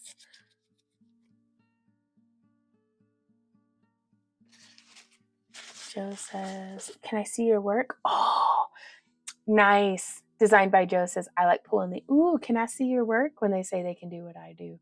Which sometimes you get to see some really cool work. Some people are like a dull turd that resists polishing. Oh no. I too have been a dull turd that resists polishing, I am sure. Let's see. I heard someone say, blessed be to you, which is the agnostic, which the antagonist replied, did you just tell me F off and heathen? Yes. Yes, I did. Oh, goodness. Oh, Joe says, yeah, I'm never disappointed with the answer. Either I see cool stuff or their face turns white. Ring, ring. Thank you so much for the follow. Did you just tell me to F off and heathen? Yes. Peopling is fun, isn't it? Okay, well, we did, it actually is. Like, all this complaining I'm doing is about like the 0.001% of humans I've ever actually interacted with. But I do like to get my feathers all ruffled about it. So now we're going to come through and we're just going to do a little bit of a wrap. And this is almost exactly the same as what we do when we're making our simple wrapped rings. And so from here, I'm just gonna, and I'm just holding the bead between my fingers. Hawk, are you still here? I was hoping I'd be able to demonstrate this to you. Okay there, bud. Oh, Dana, I like that one. Dana says, I'm from Canada. We say, okay there, bud, equals F off. I like that. First man says, do you ever super glue the bead to position it for good? I haven't. I never really thought about it, but I bet that would work. I really like having the bead be a little free floating though, because great story, dude. Oh, I do love our Canadians. If I ever need to do a rewrap, then that way the bead is nice and like all loosey goosey. So I'm just kind of going to push that one up that away. And I'm going to push that one down that away.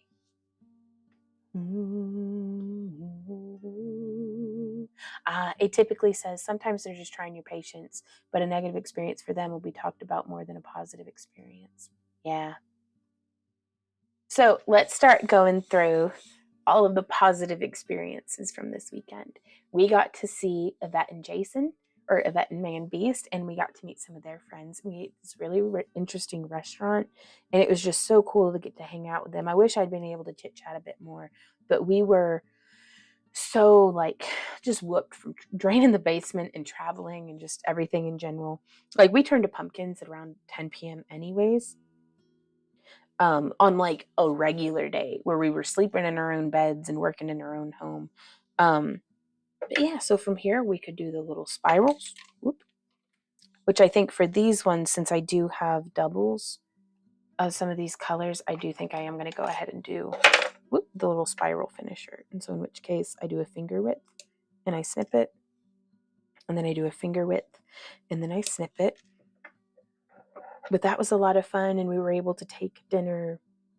Like we got some more food to go. Like I got this like smothered and covered like onion, mushroom, not Colby Jack, just Monterey Jack, like grilled chicken, and their macaroni and cheese, you guys. Like I was in carb heaven this weekend. I did not hold back, and my blood sugar shows for it. But that was good mac and cheese. I would eat that again. And then we slept. Not enough. I could have done with at least twice as much sleep all weekend. But it's so fun because it's like having a sleepover, like a middle school or a high school sleepover again. Just getting to like the two full beds in the hotel room. Like things were kind of cramped. I think all of us would have been happier with big beds, but it worked out and like everything went real smooth. We had Cracker Barrel for breakfast, and their steak tips were on point, like so good. Though I do think I like it better with scrambled eggs than with the, oh, that came out so pretty. Oh, and it matches my shirt. Oh, I love that. Okay, where's my pliers at? We got set up and everything went pretty smoothly. We were able to like reconnect with some of our other vendor friends that we haven't seen in like a year, basically since last year. Did you rock in the rocking chairs? We did not. That would have been nice though, but it was a little chilly outside. And then, okay, so I did that one with spirals. I'm going to do this next one with no spirals. And then, yeah, booth setup went pretty reasonably. We have made the decision that we are going to upgrade from our squishy mats that are like those workout floor interlocking puzzle piece squishy mats that just slide all over the dang place. So that was, so yeah, but we got the squishy mats put down and everything got kind of set up, and it was looking really good. We had to figure out a new way of mounting the TVs because we didn't have our grid walls there with us, but it turned out okay. And then we opened up at 3 p.m. for selling, and then it was just an absolute blur of interacting with folks and having a really great time. There were so many super cool costumes. This one lady was like a jellyfish. Like her whole hat, it was like a mushroom style hat, but it was all jellyfishified, and the whole thing was lit up and like glowing and like moving colors and stuff, and then like the beautiful little hangy downy parts. I loved it. And then there was a guy dressed as like a clown, but it was crocheted. And so I was conflicted because I was like totally impressed by the crochet, but also I was like, I can't look at you because you're just like a clown. Like that's the neck ruffles and like the whole thing. Like he looked exactly like one of those clown dolls, but like right there. So that was pretty neat. Where did we eat for Friday afternoon? We had gone somewhere and we had eaten something, but a bunch of the dinner plans that we kept trying to make with folks like just kept falling through, which is okay. Actually, Friday, I think we just got pizza in, or did we, or was that Saturday?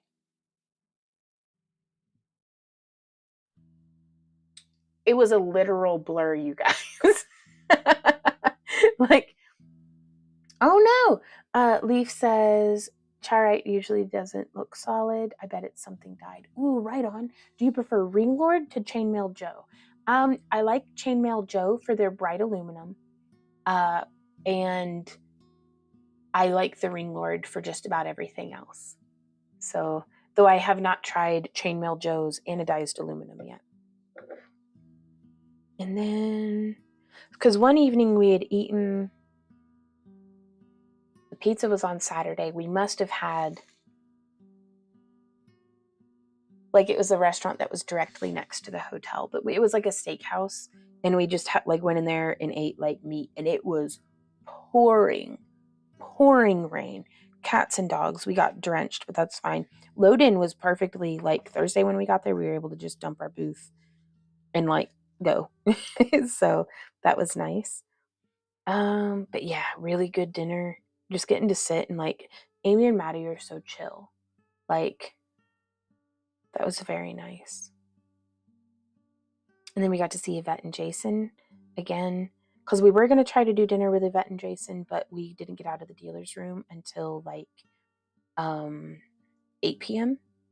And that was a little late for like their friend group to eat, so that worked out okay. But then we were able to, we went and we saw them and we gave them night hugs because we weren't going to be able to see them in the morning. And so we gave them night hugs because they were on the first floor of the hotel and we were on the 6th floor. So Amanda says, you're making me hungry. Ooh, it's like 20 minutes till snack time. So Jade dyed her natural makes sense with the hardness and clarity. Right on. That's really cool if that's a purple jade. And then we had Cracker Barrel again for breakfast, and we had the same waitress 2 days in a row. And she remembered all of our drink orders and was just absolutely delightful. And I got the same exact breakfast, but with scrambled eggs and cheese instead of over medium. And that was the way to go about it. They've got really good scrambled eggs at that Cracker Barrel. And then where did we go? We were going to have dinner with some other friends on Saturday. But then by the end of the day, both of us were like, we're so tired, but we don't want to cancel. And then she came over and she was like, I can't this evening. And I was like, that's perfectly fine. Thank you for the follow. And, but it worked out. We got pizza from this like pizza and grinders place, and it was pretty decent, but something had caught on fire. I don't know if their ears work. That's some loud music. Are these comments seen? Let me type.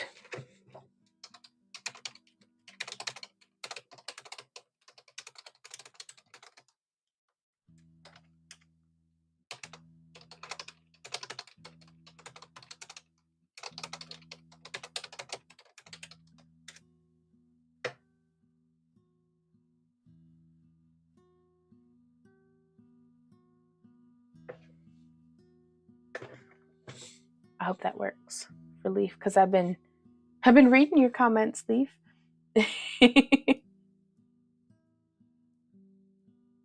Whenever I hear back from Leaf, I'll let her know that I prefer Chainmail Joe for the bright aluminum and the Ring Lord for everything else. So this one, again, I'm going to do it with just a finger width, boop, for the spiral off the side. But yeah, and so the next day I was like, we ate pizza for dinner in bed and thought of you while we were eating the pizza. And she's like, same, we had pizza and went home and ate. But man, I'm not a spring chicken anymore. Like 36, I'm not, an elder yet. But man, a decade ago, I'd have been going out to dinner and then going to the late night dances and hooping and like all kinds of stuff. So it's so many cool people in the booth. We took some of our first custom work, in like years. But I don't know, just the vibe was right. The folks were really kind and they were really interested, in like just stones and everything. So I was like, yeah, I can do this. Get off my lawn, says First Man. We're on Route 66, so we get motorcycles through and they're just blaring their music, which is fine. I'm just grumpy. Erica says, oh, by the way, how are you liking Manor Lords? It's everything I had wanted The Sims Medieval to be, but I'm not like a big time gamer, so like a lot of the stuff is coming intuitively, but I didn't know that I needed to get a granary and a storehouse built like immediately. So the first thing I did because okay, in case y'all don't know, there is a super cool. Hey Leaf, looks like she got caught up on the comments.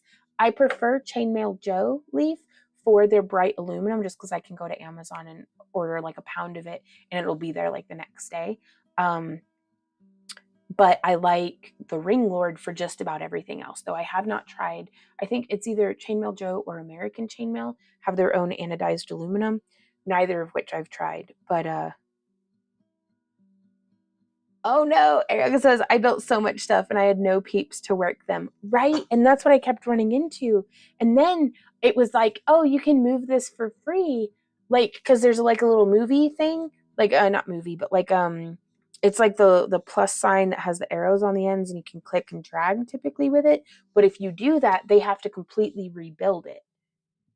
So it was during like berry harvesting season and none of my berries were getting harvested because I had just moved the forager's hut to where it was connected to the road. So like laying roads down first and then putting the buildings was a really handy thing that I had learned. But yeah, Manor Lords, MANOR Lords, is still in development, but we got it on Steam last night and I played it and it is so much fun, you guys. Like if I were to ever stream anything, it might be like if I were to ever stream any video games, it might be Manor Lords. Yes, Erica says, oh my God, yes, I don't like moving them and it has to be completely rebuilt. Yes. And then it was like, you don't have enough people to build all this stuff. And I'm like, but I've got to build a house to get the people in. Oh, it's what I'm doing with the rest of my day today. I have to finish all of these ear cuffs. I have to go after the live stream. I'm going to plant my calendula and pull some weeds. And then after dinner, I'm going to scooch Randy's chair back out of the way because it hurts my butt. Because I can't sit in it for 6 hours without my butt falling asleep. And then I pull over my big Pompous-on chair that I have extra memory foam mattresses. I think Randy sent you a picture, actually, Erica. But I just went into full nest mode so that I could be like, and had my lap desk. And the only thing I'm missing is the hat that has like iced coffee with a straw and my Wawa with a straw. That way I can just be like, and just like completely go into gamer mode. But he said, oh my God, yes, he sent me a pic of you yesterday gaming. And I was like, stop shaming me. And he's like, I'm not shaming you. And I was like, I feel shamed. So, but no, it's there's not a whole lot of things that I'll go full gamer on. But If it's a medieval farm simulator or like a medieval village simulator, that's everything I've wanted in my whole life from a video game. Because I love playing Stronghold. Well, I call it Cheese Farm Simulator because I love their economic campaigns. Ooh, leveled up to level 3. But I had built the, whatever, is it the lumberjack? It's the one that harvests the trees. And then I had built the one, Erica says, I was asking Randy about multiplayer on there because I wanted to build with you, but they don't have it yet. Oh, I'm so excited though for when they do. I can't believe the one feller, I think his name is Greg, built the whole game over 7 years. And so and it's in, what is it, Unreal Engine 5? So the graphics are on point. Like the people are kind of like, but that's fine. Ooh, String says, did you try out Timberborn? I had never heard it. Like, I've never heard of that game before. Fish cakes. Ooh, hey, Nelly. Welcome home. Home from shopping. Nice. I love shopping. I love going thrifting. That's my favorite way to go shopping. Well, hey, Dana. Dana says, I've not watched you in a while and I missed your laugh. It's contagious. Well, I'm glad to get to share some laughs with you, hopefully. Oh, bring. Thank you for the follow. I'm a lumberjack and that's okay. Yeah. Beavers and wood, not being euphemistic either. A beaver simulator. Okay. Do you just build dams or do you build like whole houses? Because I was watching Tim the Cadman here on Kick. It's one of our like streaming buddies. And he was playing like, it looked like, not Ark, but like, what's the one? PUBG. It looked like PUBG, but they were just ducks. Like ducks in military gear. And I lost my mind. Oh, you build Civilization? Okay, I'm gonna have to try that one out. If I get tired of playing Manor Lords, I'll have Randy hook me up with some Timberborn. Zombie beavers attack? Really? That's scary. So I have to tell y'all a story. I can't tell this story. Never mind. Change of subject. So here we've done another one without the okay, now I have to tell this story.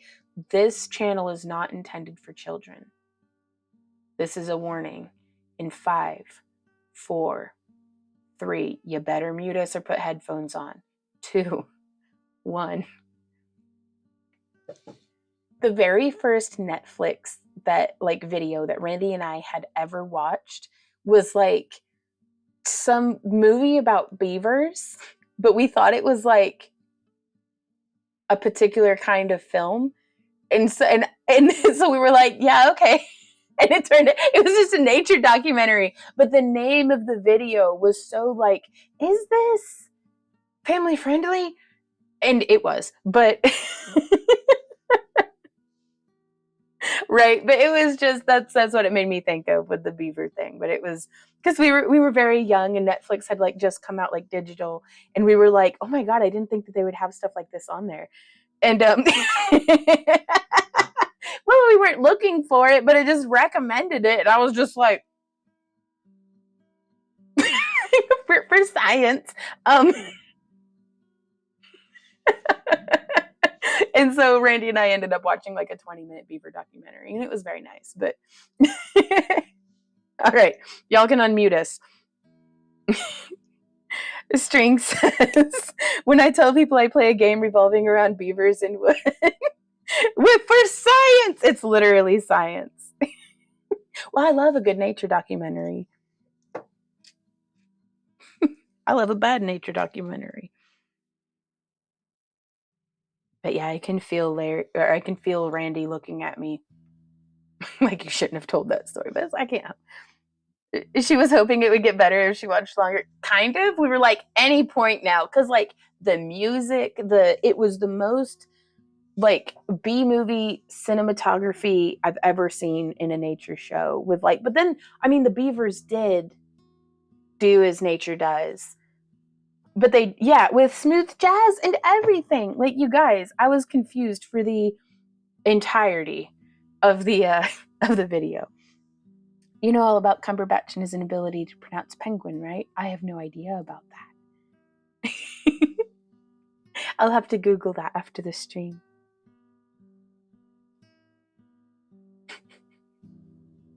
But yeah, don't hold it against me. But I was young and discovering the world, and Netflix suggested it to me. He did a documentary on penguins and never says it right. Oh, hey Lunia, how's it going? Hey Nelly. Risky Netflix. Yep.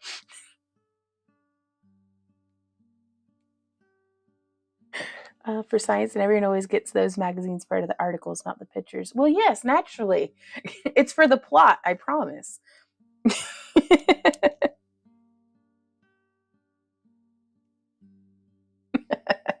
Oh, I love y'all. Okay, so we're going to... Whoop, pliers are jumping.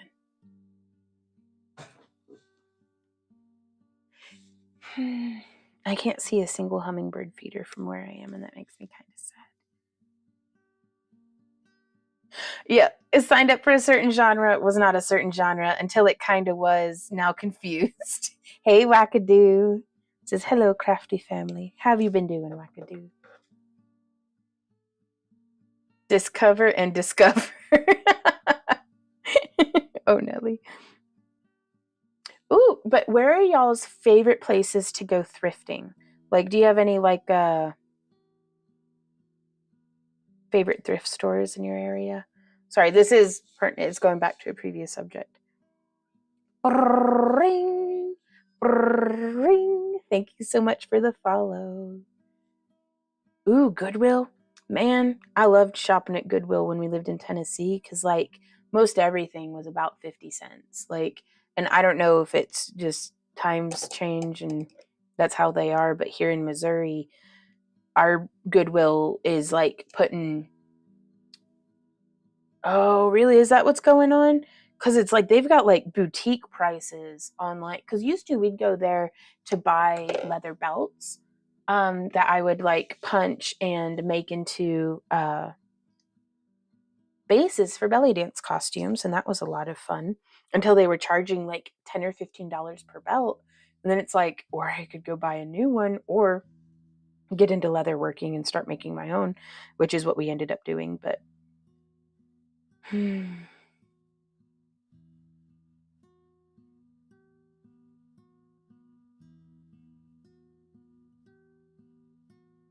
there we go. I'm going to press that down and in.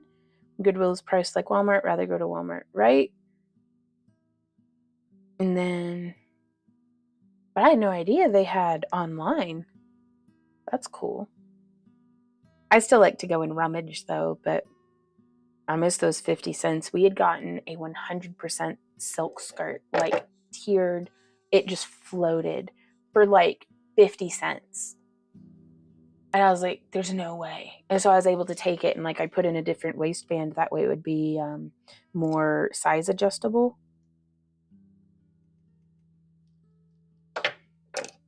And it was just, we would go and we would get, leather jackets. Exactly. Ooh, you can create too. Since I used to buy leather jackets on the cheap top and turn them into floggers and other, I can't even. But yeah, exactly. Like we would take them and you can cut them up. And I'd make like these pixie leather, like tattered skirts, which is like a little belt layer. Lisa says, I used to love going thrifting, but in the last few years, they're pricing things like they are rare family heirlooms. Yeah, I hear that. When I lived in Tucson, I had a number of places I like to go. Right on. Erica Everest says, that's our Goodwill now, expensive. There's a place here. There's one over in Joplin called Red Rack that I've been meaning to go to. And then there's a thrift store right connected to the Crisis Center here in Carthage. But we'll go in there and we'll be like, we donated that. Because like I'm a bit of a hoarder. And so we've been trying to like trickle things out of the house over the year. They do. The Goodwill does have a really good mission. But I missed their 50-cent clothes. So really, Michelle says, I think Goodwill needs to have someone who actually shops in the real world to price their stuff. I've seen Dollar Tree stuff there, and they're selling them for $1.99. Yeah. Do y'all prefer the kind of, well, it's because there's we went to a store while we were traveling recently, like not this trip, but the last one, that wasn't quite a thrift store, but it was like an antique shop. But there were booths in it selling. I mean, there's a fine line between antiques and thrifts. But I really like hitting those antique shops. Gosh, like that's probably one of my new favorite. If I have a day off and I have time to kill, like if I've got a good like 3 or 4 hours to kill, I'll go to one of those shops and just look at everything. Because I get lost in them though. But they're the ones that are set up where it's like there's booths. And so you go to the shops and they have the booths, and then there's some of them that you go into and it's like all organized by like type. And so I don't know which one I prefer yet. I guess I'm glad that they're both there.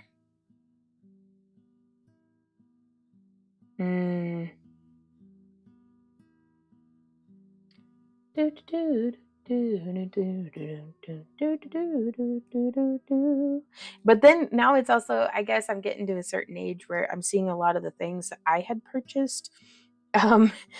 Like we were in the antique shop, and the same exact scale that I weigh myself with every morning as I have up in my bathroom was for sale as an antique. And I was just like, ooh, like that one didn't have my little feet prints on it, but still.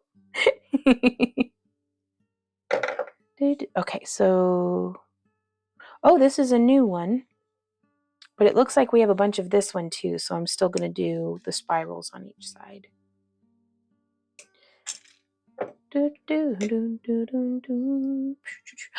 Joette says, I like senior discount day. Yes. Ooh, Trisella says, I don't know if they're national, but we have Value Village in Washington. Good deals and better quality. Nice. Hey, Don, how's it going?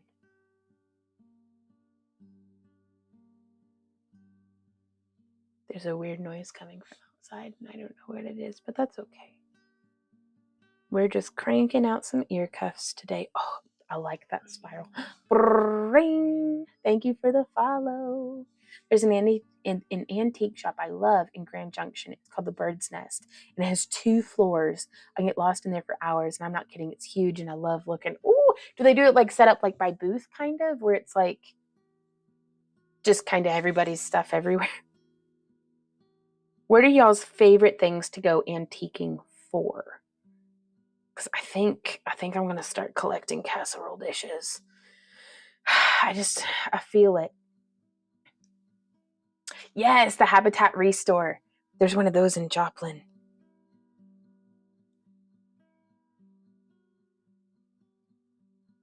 We have Rennie's in Maine. Right on.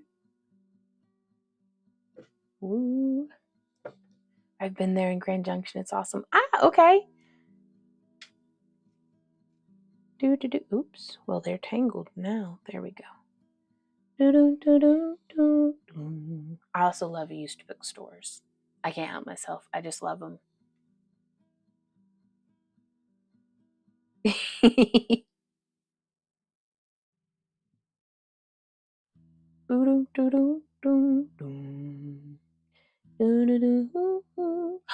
Ooh, I collect Avon Ruby Red Cape Cod dishes. Love them. Nice. Love the smell of old books. Yes.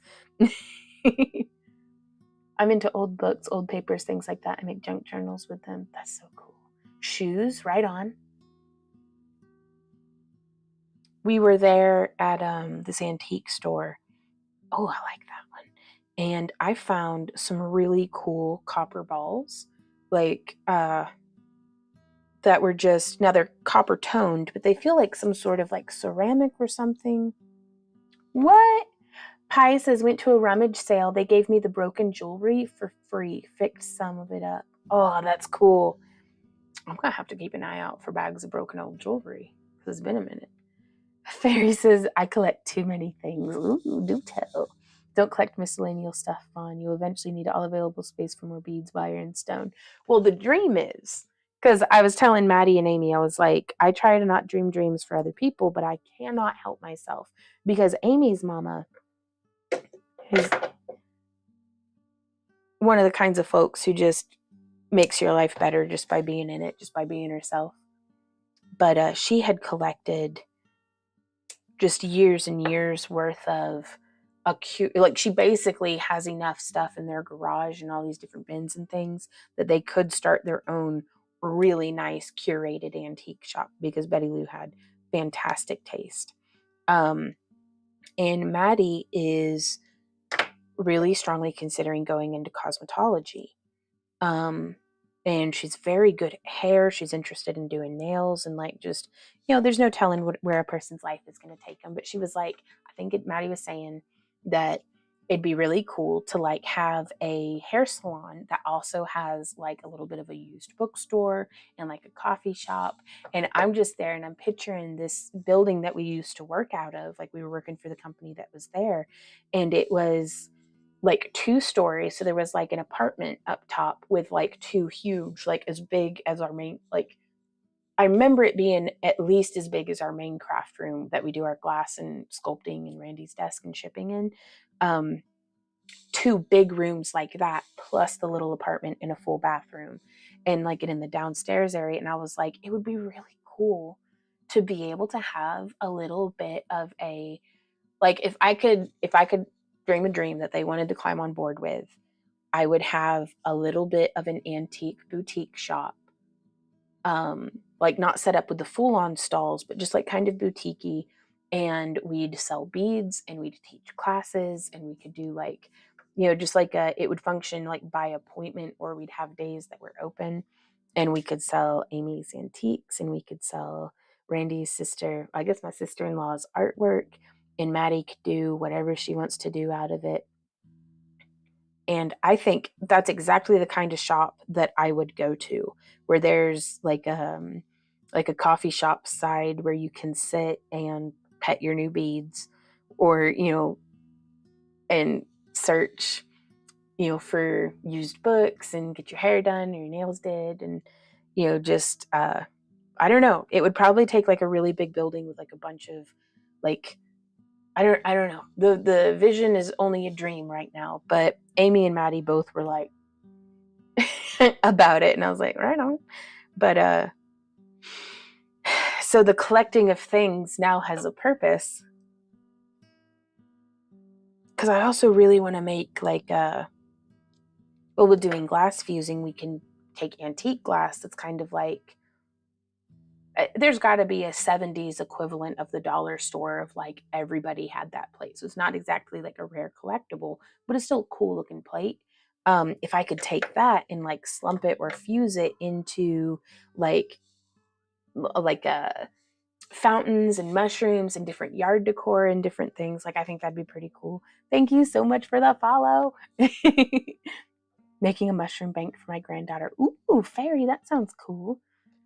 Pile of old sewing machines I'm trying to get rid of. People left them in me when the pandemic was over. Oh, gotcha. I collect tools and gemstones, apparently. Old books, gaming systems, and crystals. Yes. I should check out the Restore. There's one down the road. I like to look. The odd stuff usually gets my attention at thrift stuffs. Yep. That's really cool. Ooh, sheet music. Yeah. I love sheet music. I've picked back up playing my flute again, y'all. And I'm just trying to brush the rust off of like doing my scales and things. But it's definitely reignited the itch to search for sheet music. And old sheet music is like old books but for music, so it's got the smell, it's got the nice, it's got somebody else's scratch notes on it from whatever notes they were taking. I also love to go thrifting for anything that's tie-dyeable. And y'all, I'm very excited to announce this summer is going to be the summer of tie-dye. I need some new clothes, and I don't quite have the budget to go and buy from my favorite tie-dyers. So I decided, since we need to beef up our costumes in the booth anyhow, that I am going to go thrifting, and I'm also going to be sewing some blanks. And then I'm also going to be purchasing some blanks like that are manufactured with the intent of being tie-dyed. And we're going to be sharing that whole experience with y'all. I like old hand tools or home study stuff. Yes. Oh, I love like I've got my eye out for a manual coffee grinder. I think that would be good fun. Okay, so I'm gonna do this one. I'm gonna do this one with the little spirals. Wow. Fairy says, oh, I have some very old sheet music from the 1700s and up. Oh my gosh. That's like museum stuff. Thank you again. Another follow. Oh my gosh. Well, if anybody has any questions or anything, please do let me know. I live to be helpful. Hello, everyone in Kickland. Hey, Kay. How are you doing today?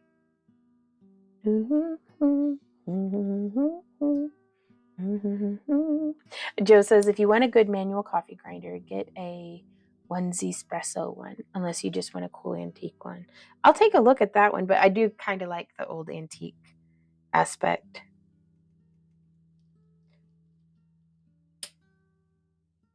But there's just different things that like, because I like to, because a lot of it is the memory of the experience of going and shopping. And so I love collecting kind of junk, but I want the junk to be like meaningful. So that it usually ends up like in the garden or made into something else. But I'm looking for a butter bell specifically for a few years now. I've not found one that suits my fancy. And I'm looking for an antique coffee grinder. And so whenever I do find an opportunity to go out thrifting, I like to make a big deal out of it. And that way, whenever I find, like, I've got this old measuring cup that it's literally, it was like a 50-cent measuring cup from a thrift store. But we were out thrifting with my father-in-law and Maddie, and it was right after Maddie had gotten her driver's license. And so I rode with her, and Randy and his dad took their cars, and we met at this thrift shop, and we just kind of went like rummaging around and stuff. And Randy's dad, my father-in-law, bought that for me. And so it's like, I don't know, that's special to me. It's the kind of stuff that it's like, I mean, I'm probably going to have to deal with all my hoarder backlash like later in life whenever I'm downsizing and stuff. But for now, I'm going to enjoy my stuff. Wow, you can create too. Says, I've got my great grandparents' butter churn. Ooh, have you ever churned butter in it? Or does it need like restored or?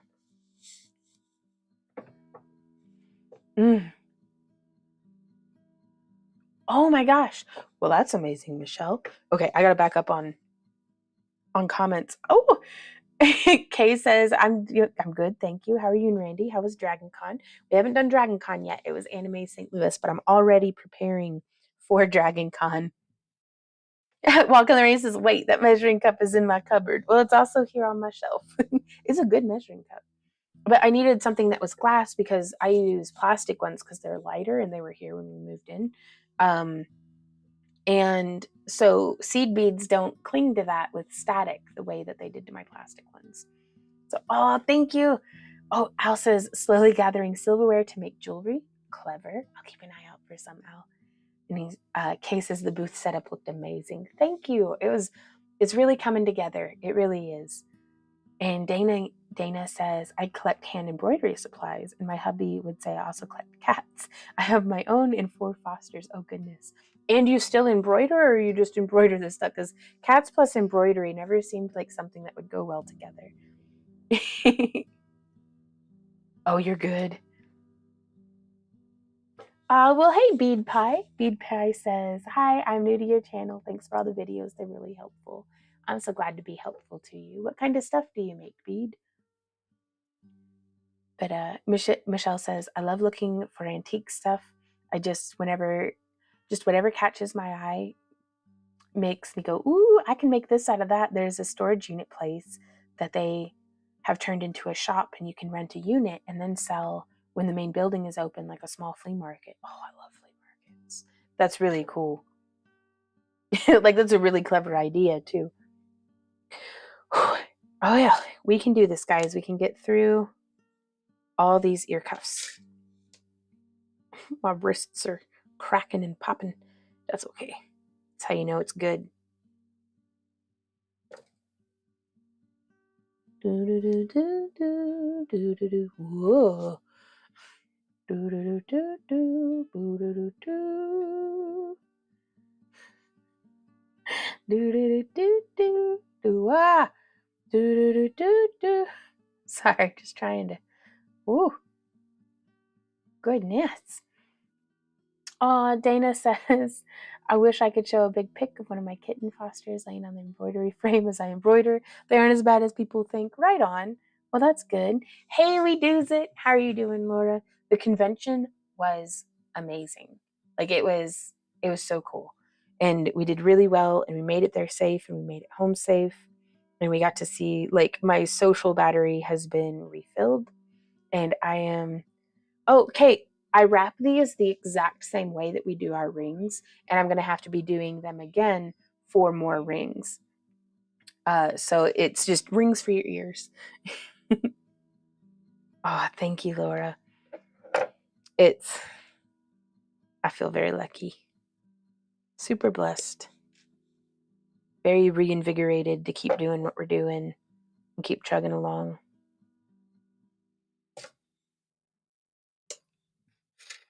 I'm kind of thinking about trying to find something that fits in between now and Dragon, but I haven't talked to Randy about it.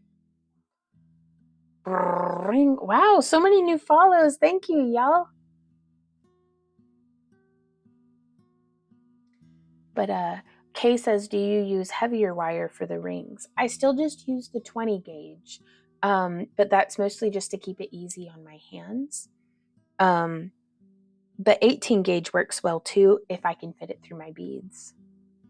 And I didn't get sick after yet.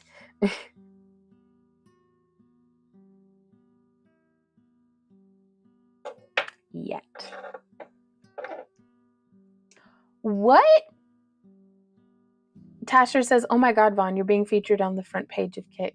Oh, well, hello, everyone. Welcome to my channel. I probably should have, like, done my hair or something. Bead says, I make beaded jewelry. I've just started wire weaving. Right on. I've been beading for years, but I've only just begun on my wire weaving journey. Oh, that's good. What have you tried out so far with with weaving and wrapping? Oh, tortada chorizo. Thank you so much for the follow. Yeah, knock on wood for sure. So just getting that one shaped around. Whew, we can do this. We can get through all these ear cuffs. This is just so much. Thank you guys for keeping me company, because normally this sort of thing is a little bit mind numbing. So I'm having a good time getting to chit chat and hang out with y'all.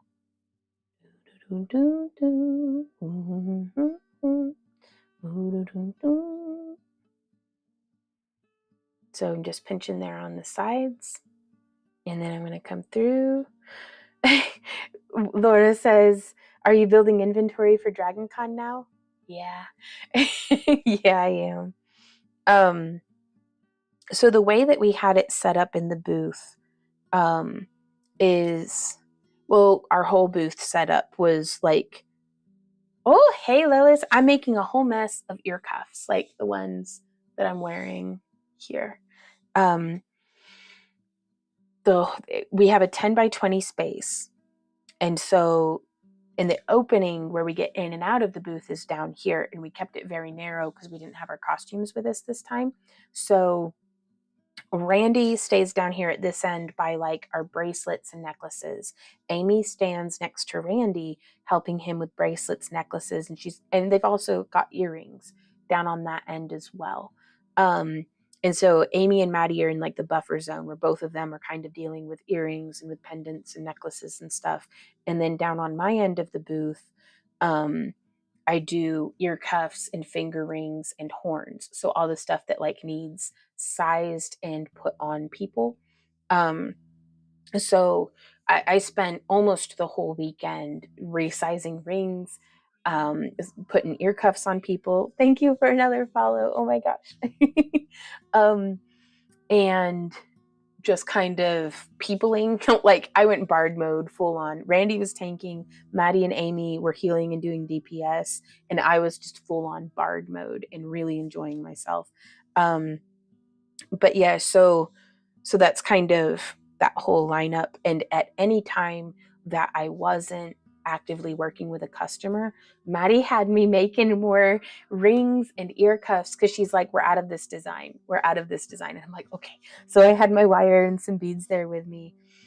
Oh, Laura, I'm so sorry, but what happened to your kitty Bella?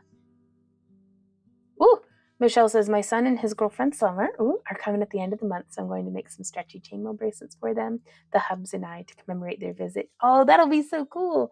This will be my first time meeting her in person. Ooh, oh, Michelle, that's exciting. How's the garden and everything going too? Like, have you been able to be doing what you wanted to be doing out there?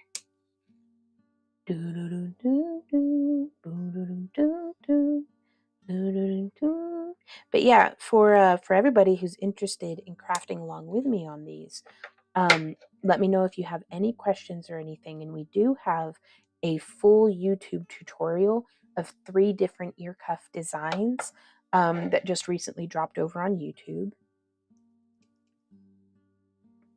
Okay, so I'm going to take this, and I'm going to bend that around, and then I'm going to take this, and I'm going to bend that around. Whoop. And sometimes that'll happen where it'll bend and those will poke up. So I'm just going to kind of squish that down. Squish, squish, squish, squish. When in doubt, smush it out. Oh gosh, Kay. Oh, hey, Beth. Yeah, hugs go out to everybody. Oh no, she fell into a coma Sunday night.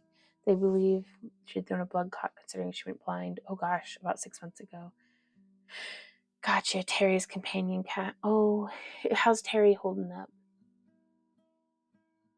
Ooh, Stacy says, any ideas on how to inventory my jewelry? I started doing craft fairs last year and have an Etsy shop. I have no real inventory system.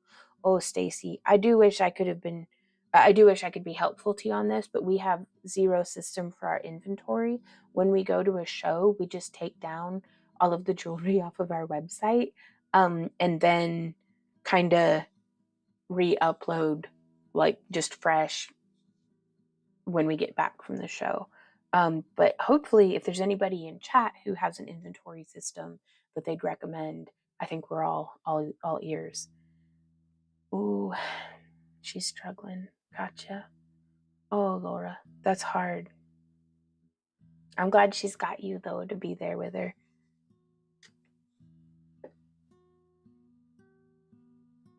I don't know if it would be any consolation, Laura, or if they went with cremation or with burial. But if you were interested in sending some ashes and her favorite colors that she'd like, I'd love to make a memorial bead for her. If that's something that you think would be helpful to her. Ooh, Tasher says, I love Square for inventory purposes, if that's helpful. Right on. Strings Attached says, I have Excel sheets and similar to SKU for certain products. Yeah. Ooh, Joe says you can use Wix as an inventory manager and process payments on your phone through your own website. Not the greatest, but it works. Okay. Ooh, Bead says, so far I have made some pendants, bezeled a couple of tabs, and made an elf crown. Nice. Oh, well, it sounds like you're right, like early in the journey, but getting right to it. That's awesome.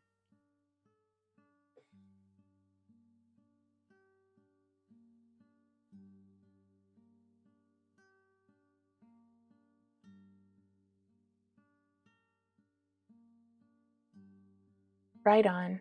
Yeah, well, it's, gosh, losing.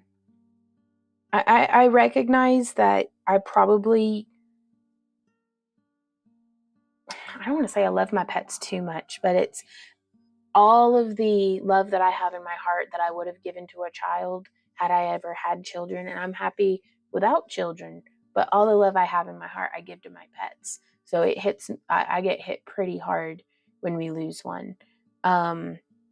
So it's, and there's no one can bear through that grief for you. But if there's any way to help with it, yeah, they're my fur babies for sure. Oh, okay, like a peasant. Oh, Lisa, we got you. We do too. Gotcha. Yeah.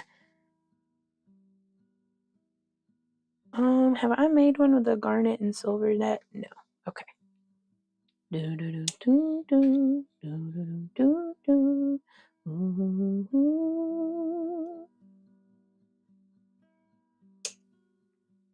Yeah, family is family. Joe says like it would calculate how much supply you used, length of wire, etc., and give you your costs and markup. Holy smokes! I had no idea. Tasha says children are great and all, but it's generally frowned upon to put them outside to poop. So there is that. There certainly is that. Trisella says, I use Google Sheets and have a separate tab for each general type of inventory, one for necklaces, bracelets, earrings, etc., and then assign number codes based on what it is. Chainmail necklaces or CMN, then a number, etc. Ooh, okay. Oh, first man, he says, we lost our fur children, 14 years and 18 years corgis. Yeah. Oh, we do it. Oh, God. She says, not here. We country. Oh, Lord.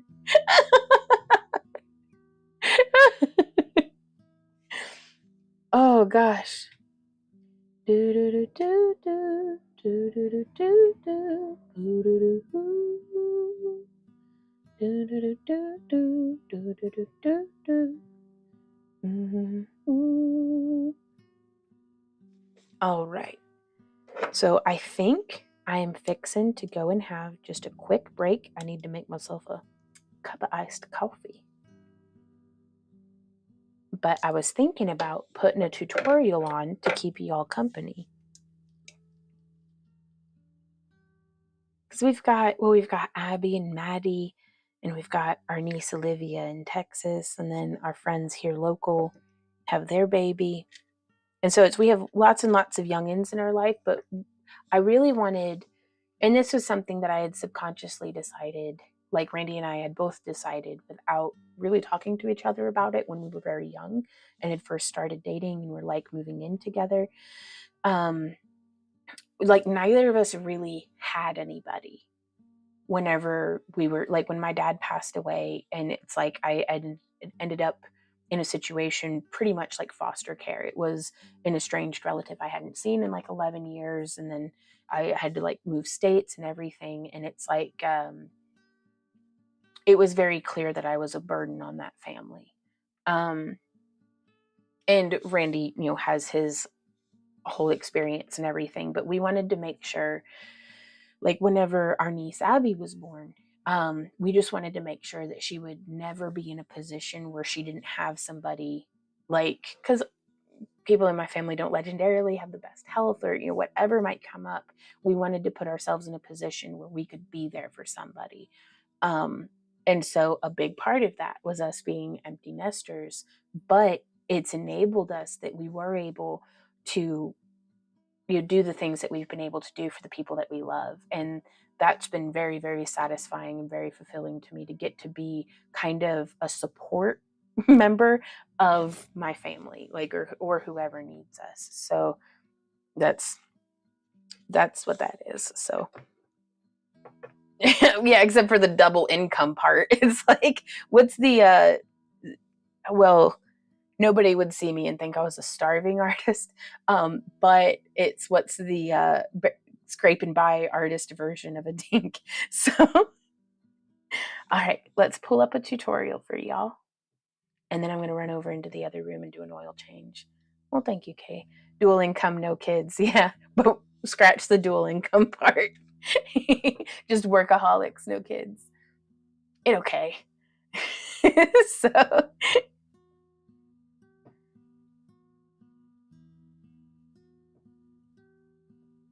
how do I find my own videos? Let me make this big screen. Okay, there it is. I don't know how I expect y'all to find our videos when I can't even. Okay.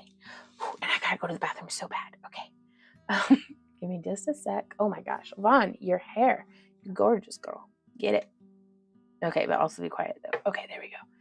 And now if I go over here to OBS, ooh, squirrel videos. Designed by Joe, says that's Paul and I. The cats are spoiled. Yep. Just oil change.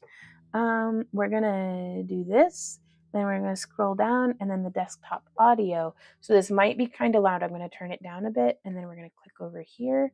We're gonna click that, and we're gonna click this, and then we're gonna click, let me back it up. All right, good luck everybody. We'll be right back.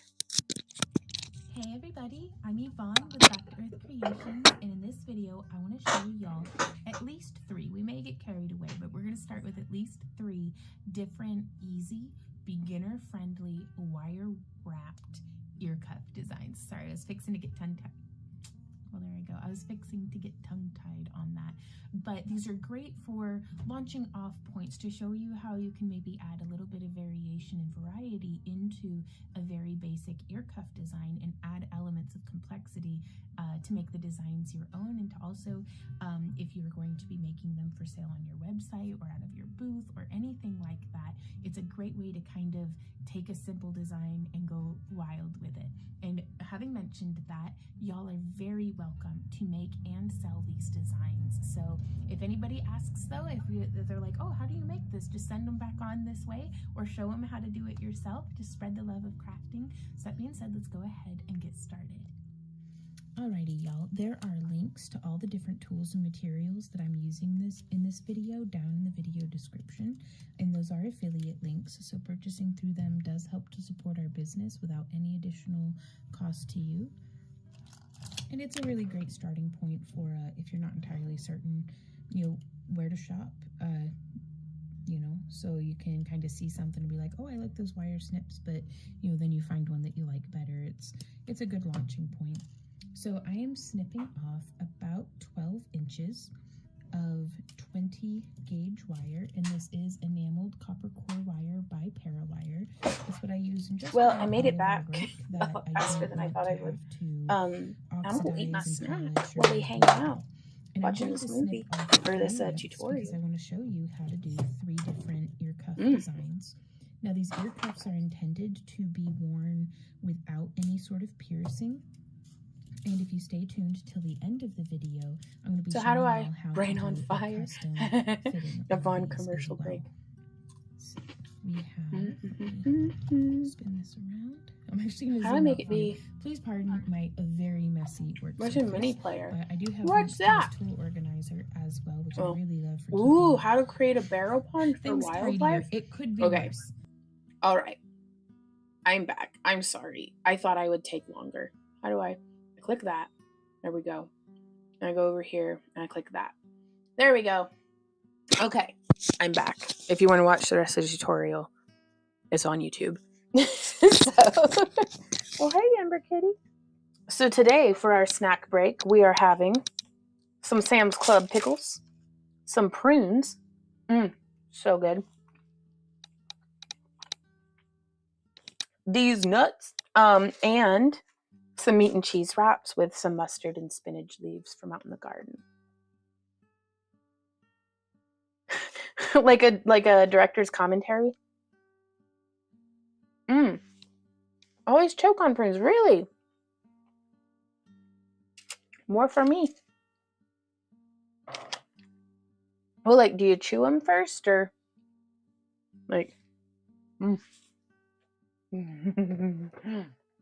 Num num num.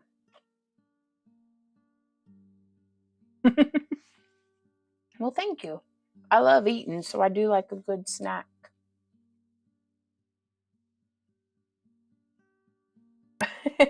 Pi says I have a lot of fun looking through your old videos. Right on.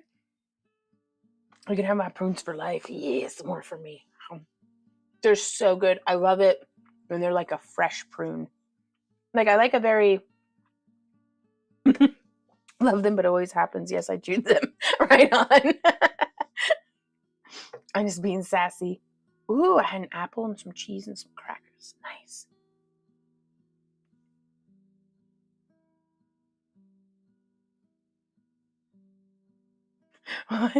Okay. Okay. Can you guys hear this? Oh, okay. Yeah, I probably should have turned up my browser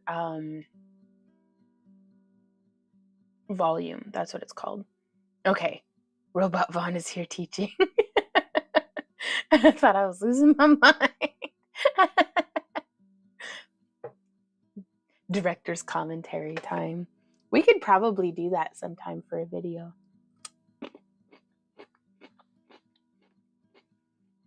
I'll have to think about how we're going to set up the OBS.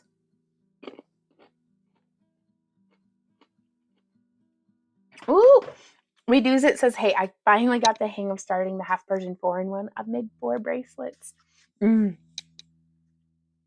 I was bad. I had tuna helper instead of healthy. Right on.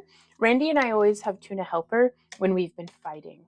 Though that was something that was probably like, and like Randy and I fighting is like, I'll be like, I'm sorry I raised my tone earlier. And he's like, it's okay. I was just sad. But we've not had like, we fight very civilly. But and it's usually like I'm just hangry and grouchy and he's trying to like fix my problems. React to your earlier tutorials for videos. Here's some tuna helper, please forgive me. It would be like we'd work until like 2 in the morning and I'd be stressed out of my mind and he's trying to help and I'm like inconsolable. It's usually because I'm hangry and tired. And so then we'd have like tuna helper because it's easy. So we made this association that it's like we can't have tuna helper unless we fought. And it's been years since we've had a tuna helper fight. So what we'll do is we'll be like, you want to fight today? And I'm like, let's have the cheesy tuna helper. So yeah. The heart wants what the heart wants. Okay. Ooh, Anne says, I love your snacks. I'm back on low carb. It's the only way that works for me. I love good bread though, right? And it's hard to not have bread. Yes. Randy really likes to fix things, Lois. Which is good news because I try to not be a damsel in distress, but I certainly am a damsel in distress sometimes, and Randy saves me from myself. I don't know if you could hear that crunch. Okay, let me check. So I'm trying to sneak some veggies in wherever I can. Ooh, a tuna goulash recipe. All right.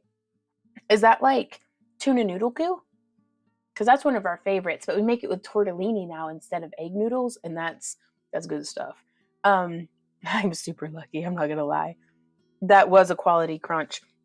So there is some spinach and 1 leaf of spinach and 1 leaf of mustard picked out of the garden this morning that I didn't know how it would hold up being wrapped up in meat in the fridge all day.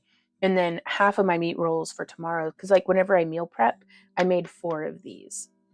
So over the next 4 days for my lunch, I can just go and like grab it. But I didn't know how the greens would hold up, and they're delicious. And the mustard greens had just enough little bit of spice that I've got to find a low salt lunch meat though, because this stuff is it really is. Everything's better wrapped up in meat with some cheese. Okay. So we just having a snack. I may as well put the thing back up on the screen. Ooh, bacon wrapped in meat? I usually wrap meat in bacon. I can't remember the name of the company. I have their business card somewhere. But this was a gift from my friend Tracy for Christmas, and it's perfect. Ooh, tuna. What's KD? Tomato soup and canned mushrooms. All right, y'all ready? Here's a pickle crunch. Oh, that was underwhelming. It's a good pickle, though. Right on, Lisa. Craft dinner. Ooh, okay. Oh, I bet that's all cheesy and good.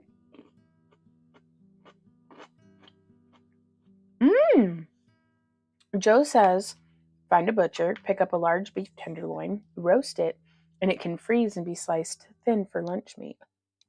That'd be really good.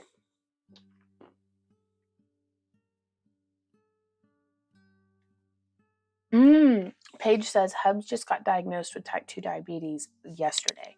Wow. So now it's a whole different thought process for everything. Gotcha.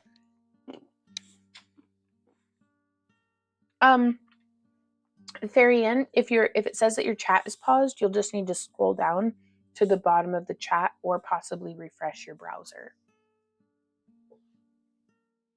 Paige says, so sad, we love carbs.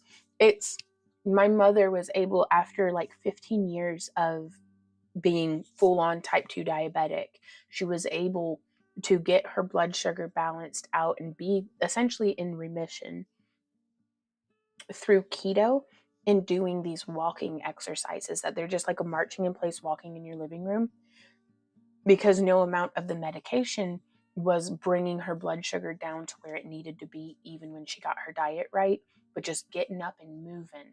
Doesn't have to be jumping up and down aerobics cardio, just moving.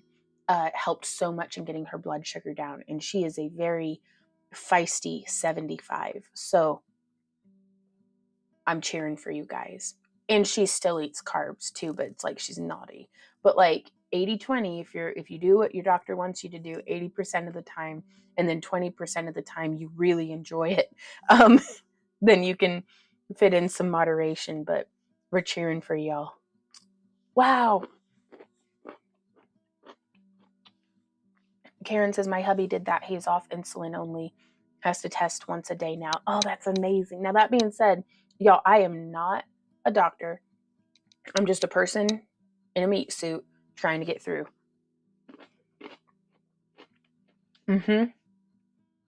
Paige says, wow, that's awesome. We're hoping to get rid of the meds pretty quickly with keto and lots of walking. My favorite trick, because like if I have to do it by myself, I'm less inclined to do something. But if Randy will come and do it with me, I'm much more likely to stick to it.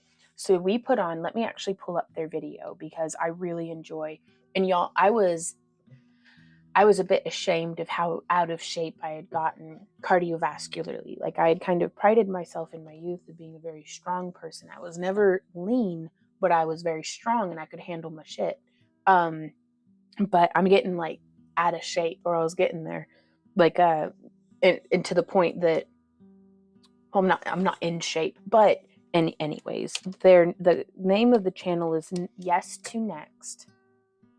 But just my endurance was shot and all kinds of stuff. And I was like, this is not cool. I need to be getting my shit together. I started doing their senior workouts. Let me find, where is the one? Because I had just searched 10-minute walking workout. And I had gone through a couple of other channels that were like, yeah, you def not in shape. Rounds of shape, baby. But I can do 45 minutes of cardio nonstop now. And so back in January, I was very ashamed because I could barely get through the 10-minute. So Yes to Next. So here it is. And it says 10-minute indoor walking workout for seniors, beginner exercisers. So I'm going to share, this is the video that started my whole journey back in January. There's that. And Randy will come and do them with me because I love the grandma. It's April and her grandma Aiko and their cat Mochi, who is adorable. And hey, Dirty, how's it going? Yeah, and it's better every day, and it's just sticking with it. And to keep myself sticking with it, I put the bird feeders right outside the window, and I'll refill the bird feed, and then I'll come in and I'll do my workout because it's just stepping in place. But I need somebody to like.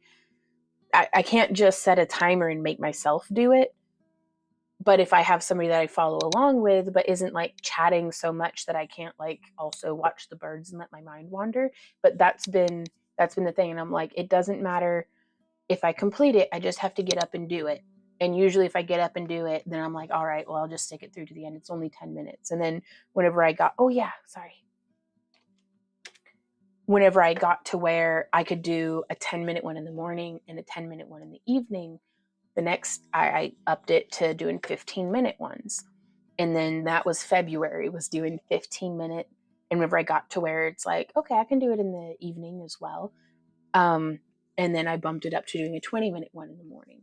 And it really like has been sustainable. And Randy will come over and he'll still do the 10-minute ones with me, but I follow along with a different channel now. Let me see if I can find,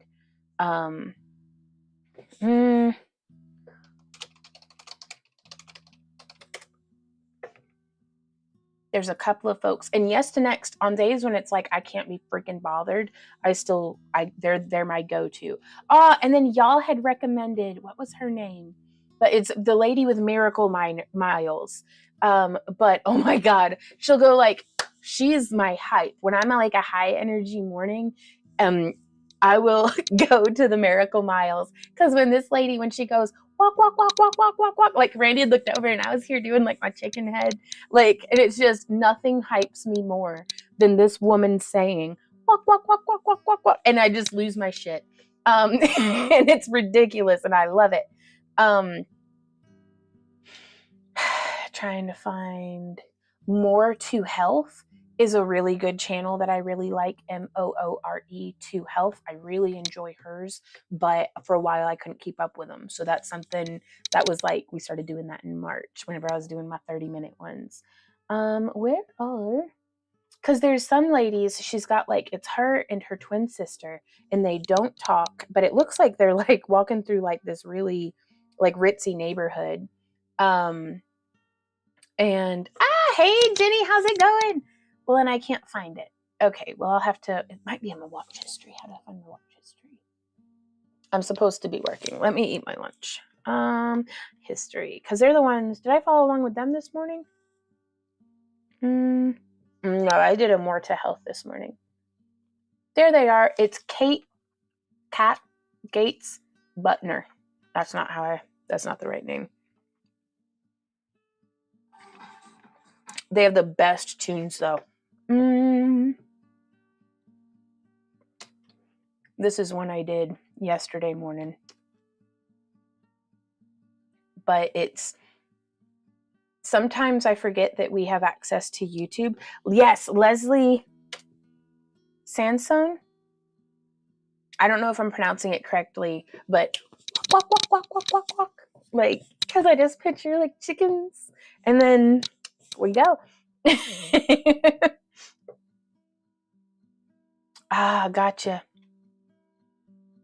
Oh, Laura says, what are we talking about? I walked out for a minute. Just getting into just walking workouts in the living room in the mornings. So I was like, if I'm going to live to craft another day, I need to start taking care of my meat suit. Do they have a sitting workout? Yes to Next does have some sitting workouts as well. And some of them, her mama will be sitting down and April, the daughter who's leading the thing, will be standing up. But Jenny says, good, or going good. How did Anime St. Louis go? The booth looked amazing. Well, thank you. It went really well. Like, it was everything we'd hoped it could be and more. So, Paige says, I just subscribed to Body Groove because I need to move more regardless, just to hit 50 this month. And man, I'm starting to feel it. So yeah, don't forget that YouTube is a nice free option, because I don't like subscribing to one thing. Because some days, if I have the same person telling me what to do over and over, I'll just be like, I will slap you.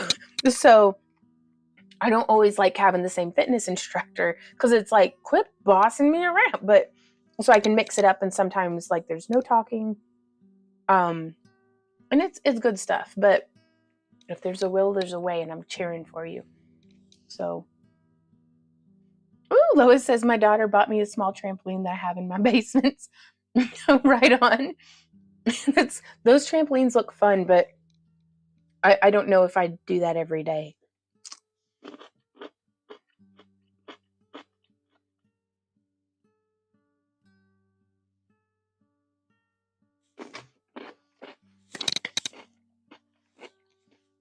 But I'm excited for y'all.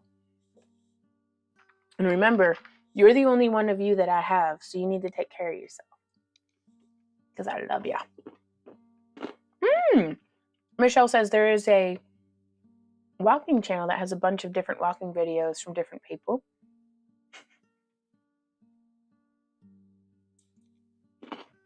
On YouTube. Right on.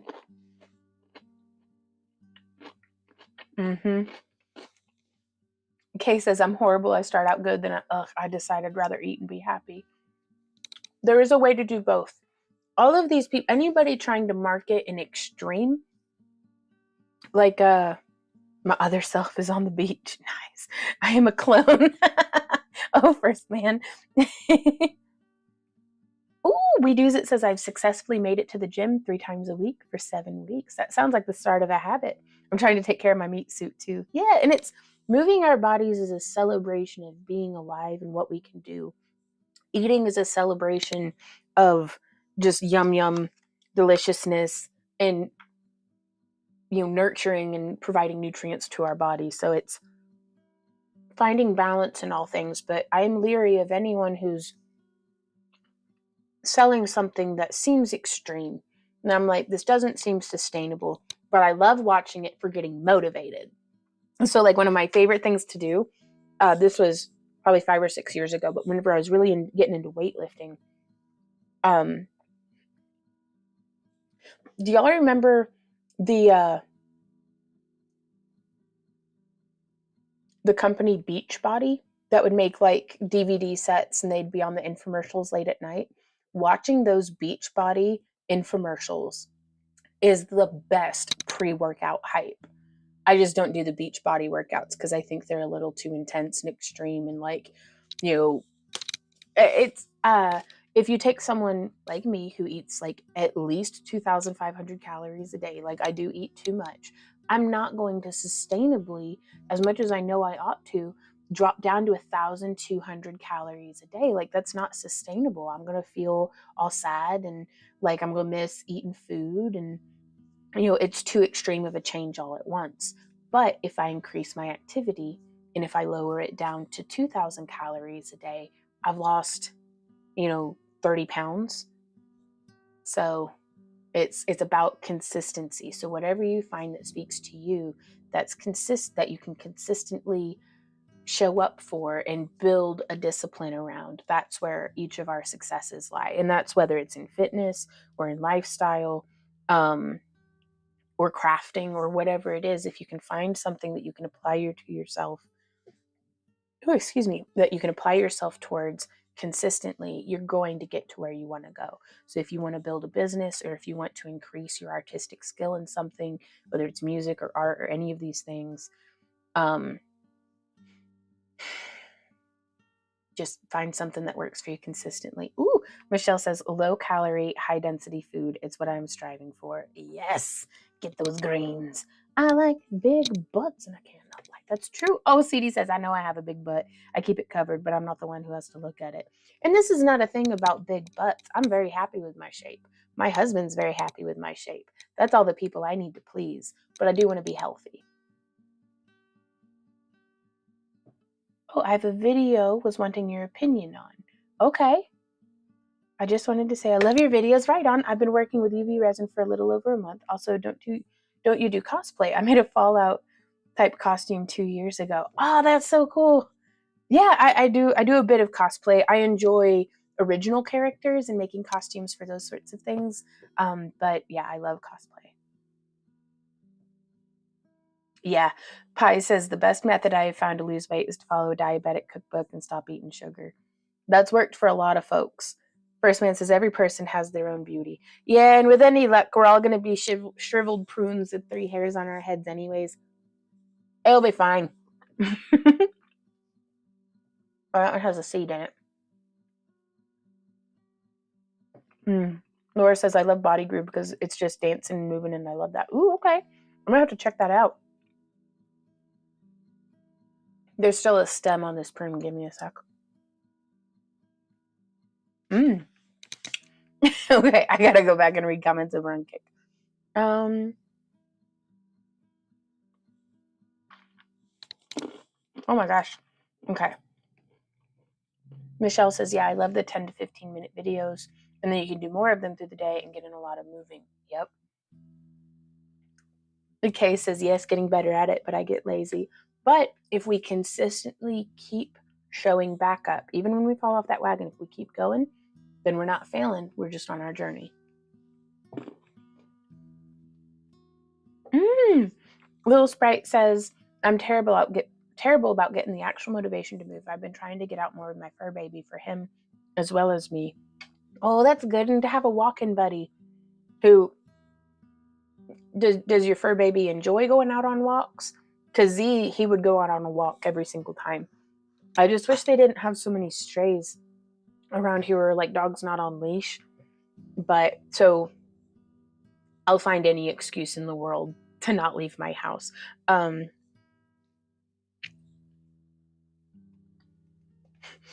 Beachbody, why do I feel like that was part of the Mom, I'm sick and I can't go to school package?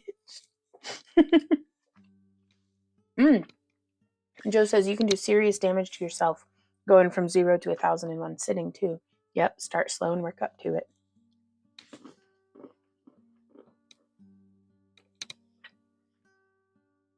It's going to take me the next 3 hours to eat this snack. I will be a raisin. They dance and have underpants. Yes! Randy was being left shark, if y'all remember that the other morning when we were doing our walking exercise. Yep. Same. Michelle says, I have things I want to do and I have to be in shape to do them. So, got to get it done. Amen. Let's slam this and get back to work. How? I'm going to need some more Wawa. I'll be right back.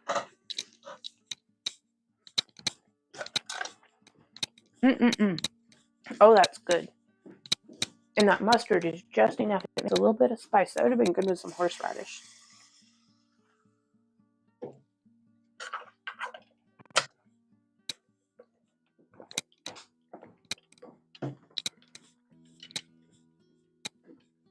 I keep telling myself the obstacle is the way. Whatever excuse, because I'll come up with all sorts of excuses, for this or that or what have you. And so every time that there's an excuse, instead of it getting me down, I'm like, this is the problem that I need to solve.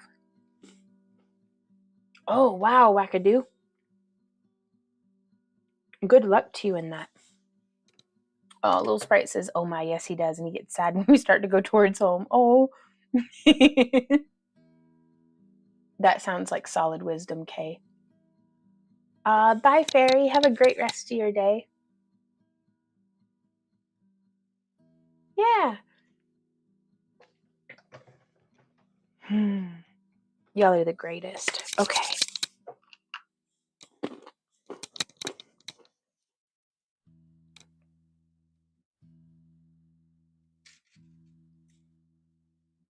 Okay. Post lunch. Oh, I am missing that iced coffee though.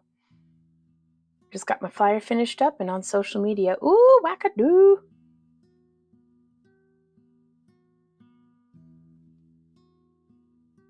Okay.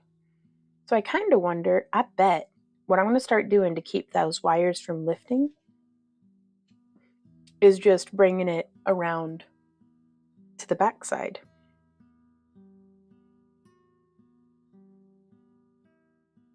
And I think I like that. Let's see if that fixes. No, it doesn't fix the problem. Okay, that's fine. If we go this way, it does though. Ooh, do. Ooh, you can create too, says I set mini goals, like at least one day at the gym or 5 pounds at a time. I'm down over 150 pounds now. It's doable. Oh, that's awesome. Congratulations to you.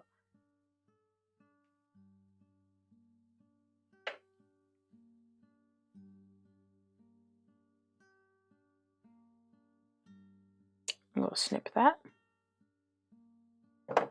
Snip that wire for me. Snip that wire for me. Now I'm just going to keep doing them the way I've been doing them.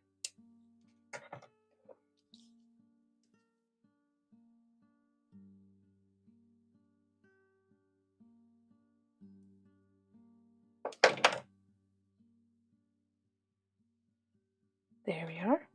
And I'm going to come through with the 8mm and we're going to bend that around. And we're going to grab this and we're going to bend that around.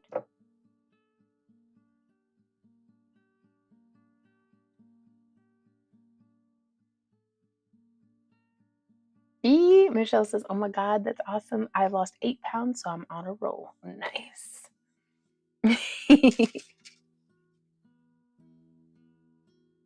Now, also, and this is something I need to do, is to get measurements as well, because the scale doesn't always tell the full story. It's a good metric, but it doesn't always tell the full story. I also take my blood sugar every morning because I was getting into pre-diabetic number zones, and I just want to, keep tabs on it and learn how different foods interact with me, and just it keeps me motivated when the scale's not showing any progress, but my blood sugar numbers are in the double digits instead of the triple digits, and it makes me feel like I'm still doing good. So the more metrics I measure, um, kind of the more I can kind of keep myself motivated with, it's not just not seeing the scale budge. Like, gosh, the first time I was able to make it through a 30-minute video, I would like of cardio, I was just like, oh my God, because I literally couldn't before. And so that was so encouraging. Hey, Francine. Wow, Francine says, woohoo, I finally got in here for a live one. Well, welcome. I just ordered from you a couple weeks ago. I wanted to say I have diabetes type 2 and I went on Ozempic and have lost 128 pounds. Wow. Yep, if you're pre-diabetic, definitely cut out the sugar and bad carbs. Yep, is what we're doing. Woo! First Man Jewelry level 4. Get a smart scale. It can tell muscle versus fat. Ooh, right on.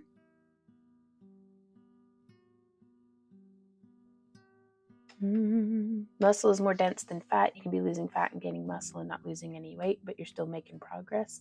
That's fair.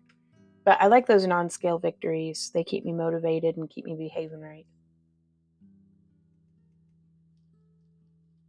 And it's become a lot of fun because like Randy and I will get to bird watch, and he wears his headset and listens to his like podcasts and stuff. Gotcha, Laura. She says, I haven't lost a pound at the gym, but it's because my muscles are building. I was severely atrophied. Are you feeling stronger though? Because that's so much of it. Like I'm genuinely like losing weight in all of this is my lowest priority. Like I'm not focused on a goal weight. It's I want my numbers right, both with blood sugar and blood pressure, and I think losing weight is going to be a part of that. But I want to have mobility, I want to have balance, and I want to have strength, and I want to have endurance. And so those are the things that I'm pursuing. And again, the scale is just another way of kind of keeping tabs and metrics. And it's mostly a way of validating too that whenever I like gain 4 pounds, I literally gained 4 pounds since weighing yesterday until today. And I'm like, I also ate nothing but misarcos and misarcos leftovers. So it was like one plate from the restaurant, which was probably like 3,000 calories or something. But I'm like so swollen and stuff. So it's like, and then tomorrow I'll probably be right back down where I was. That's why I'm drinking a bunch of water today, and I did my movement. And I think I'm going to do another exercise. Well, I'll see how I feel after gardening. So, oh, wow. Francine says I started out at 299. Gotcha. My highest weight was at 250. And that was at I think the start of last summer, or was it the summer before? I don't know. I have this way after poop, not before. Randy says I should just crap on the scale, but that feels like messy science. Yeah, being healthful is a full deal. Lifestyle choices will change all the things. And that's something I'm excited about. But it's Randy will wear his headset and we'll be doing the thing, and he gets like he gets pretty silly. So he'll start doing like different dances and stuff, and we'll like do a little dance together because it's just in us in the living room. We're not trying to win any ballroom trophies or anything, but it makes it a lot of fun.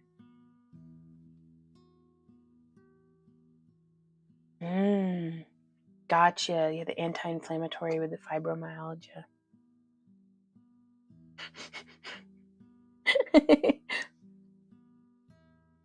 Walk in the Rain says, with all the smart gizmos these days, I admit I have a stupid house, but I like it. It never talks back. We did get one of the smart light bulbs that you can make it change colors on your phone. But we put that into Maddie's, the guest room. And that's pretty neat.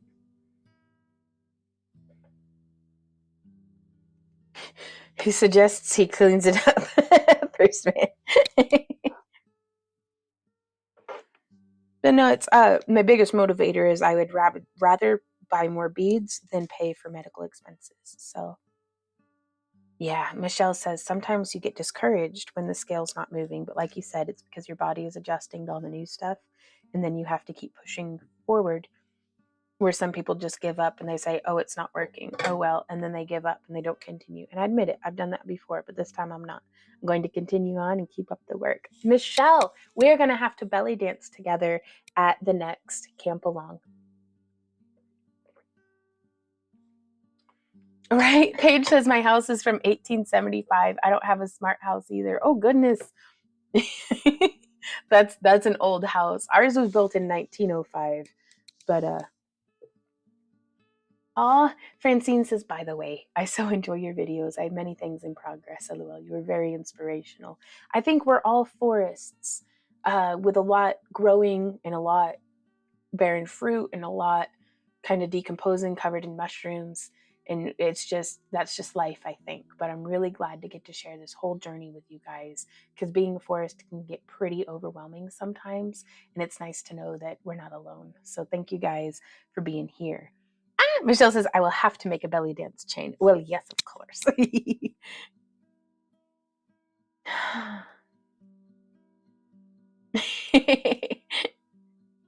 Yeah, oh, sure. It says, I want a belly dance too. Will you teach it? As much as anything. It's we'll have to pick out some music and stuff. But we'll do some dancing at the drum jam too.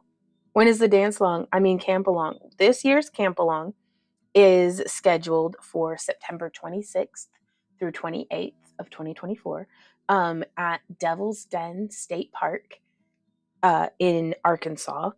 And then we are looking at up in Illinois, possibly either Wisconsin or Illinois. I'd like to go back up to the Kettle Moraine area because that is just gorgeous for 2025. And then possibly in 2026, we may be down in Texas or East Coast somewhere or West Coast somewhere. I don't know yet. That's far enough in the future. I think we can just wait on planning it. But yeah, I am so excited as well. I like to shake it, but I might break it. Yeah. Well, all right. Well, we're going to have to start doing some, would that be something that I live streamed the Vonster vlog? Because I've been practicing drumming. I'm still not very good at it, but I enjoy practicing it. Right on, strings. Well, there's always next year, too. You gotta go make that bread. September 26th through 28th. And this is our goal with the camp-alongs is each year, like last year, Randy drove about 14 hours. So this year, we're only going to drive like 2 hours. And then, oh, really? Are they, oh gosh, I can't pronounce it. Are they djembe or are they the one that's like different, if that makes sense? The man with not the duck, gosh, a doombeck, that's what they are. I have to pull up the video of the one that I'm thinking of so y'all don't think I'm insane. Man with a duck playing drums. I love this stuff. Okay, that's a djembe. Where's the one where the guy... No, it's the polka.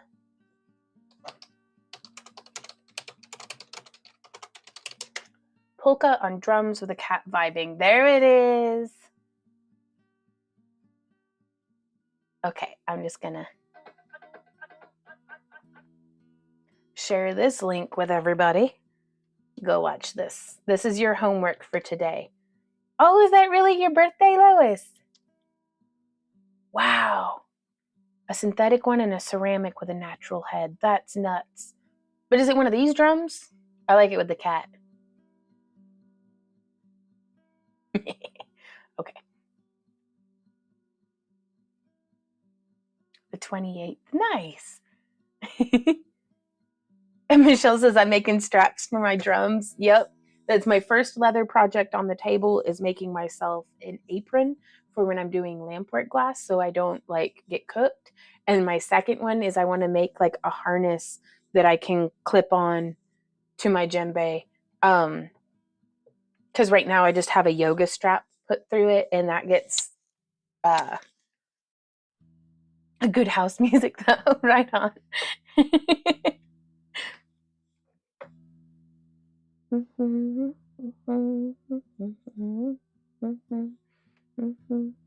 We may do a tie-dye project together at the camp along too, though. I don't know. Because I hesitate to make any plans above and beyond the potluck, just because people have lives and stuff. And I don't want to walk in the rain.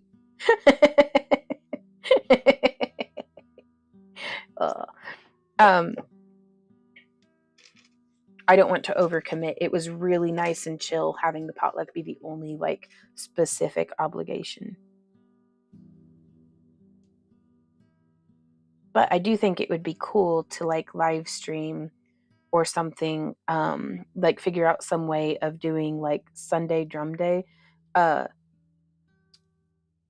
a drum along. But I don't know how I'd do it. It might be here on the Kick channel. I don't think we'd put it up on YouTube, so.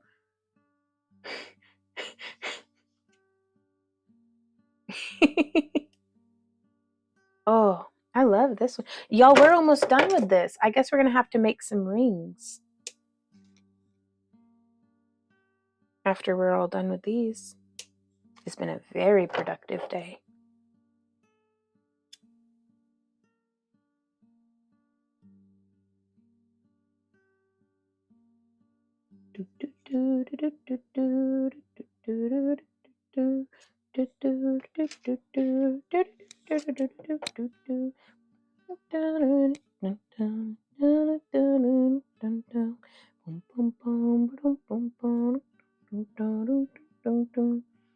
Finally poked out here after what feels like a week of wet. Ooh, yeah, it's still pretty sunny. We had some clouds come in earlier, but that's okay.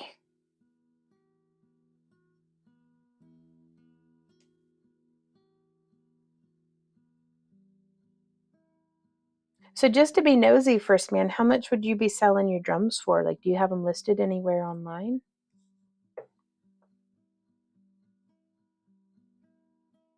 I've never played that style of drum, but I do love the sound of them.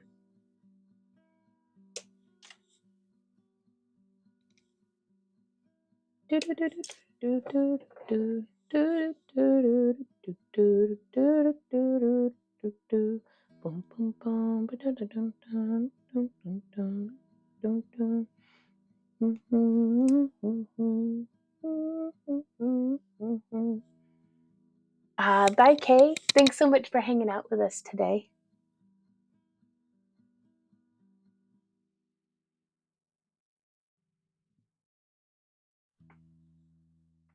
Oh, sometimes I think I do my brain too tight.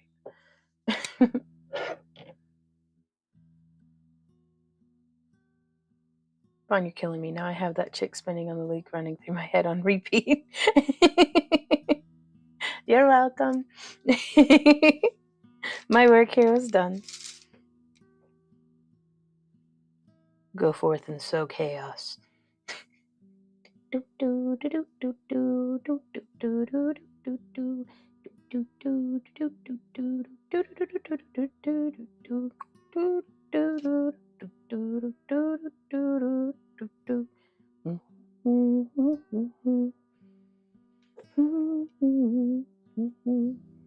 That's a bop.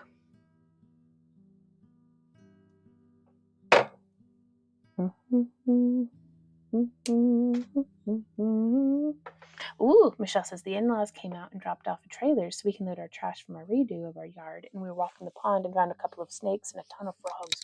Ooh, what kind of snakes and frogs? That's really cool of them to do that. Having a trailer is so nice.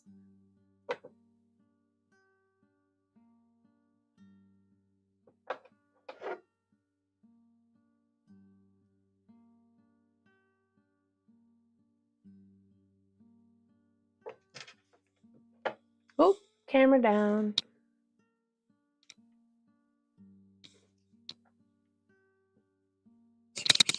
There we go. I don't know why it does that. Camera went boom. We're so close.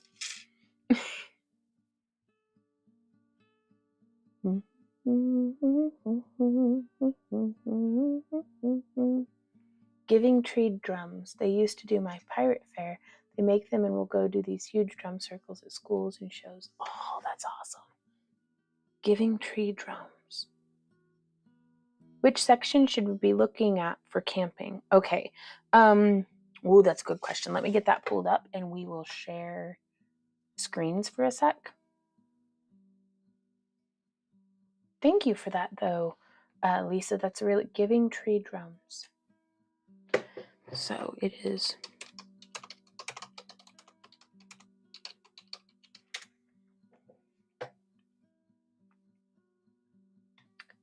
But the hiking, I wasn't able to do the hiking last year because I had twisted my ankle. But we went here with our friend, I think last year. Our friend Pam, she was like, we've got to go camping here. Let's see, brochures and maps. Okay, so I'm going to put this into screen share again. So I'm not going to be able to see comments for a minute. So let's see. That's where it is. There we go. There's the display capture. And here's this. So this is, it's arkansasstateparks.com. I Googled Devil's Den State Park. But if you scroll down to here under the brochures and map, park information brochure, and then we scroll down. And so Randy and I are camping in this area. So can I zoom in? Yes. Okay. So this is their bathhouse and it is like super nice. Like they have a really good bathhouse, flushing toilets, showers, but this whole area is pretty primitive. Now they also have, I wish we could turn it, but I'm not entirely certain how to do that. Like over here, they have a boat dock you can rent. We might rent paddle boats this year. I would love to go paddle boating. But yeah, like the visitor center. So this is kind of over here is where we had checked in. They have a cafe and store. These are their camping cabins. These are their bougie cabins over here. So, and then down here, they have even more camping. Now this is like RV and electrified campsites. So they have an amphitheater. That's cool. And a dump station. They do horse camping here too. I think that's pretty cool. But yeah, so this is the place, but Randy and I are going to be camping up here. So even if folks want to come in and like, I think this is Randy and I's campsite. We booked 8 and 6 because there's not really a pavilion to rent. The way that there was a pavilion that we didn't even have to rent at DeSoto State Park. So we're just going to be having the potluck at our campsite at 4 p.m. on Saturday. So you could stay in hotels, you could stay anywhere on the campground, but that's where we'll be hanging out.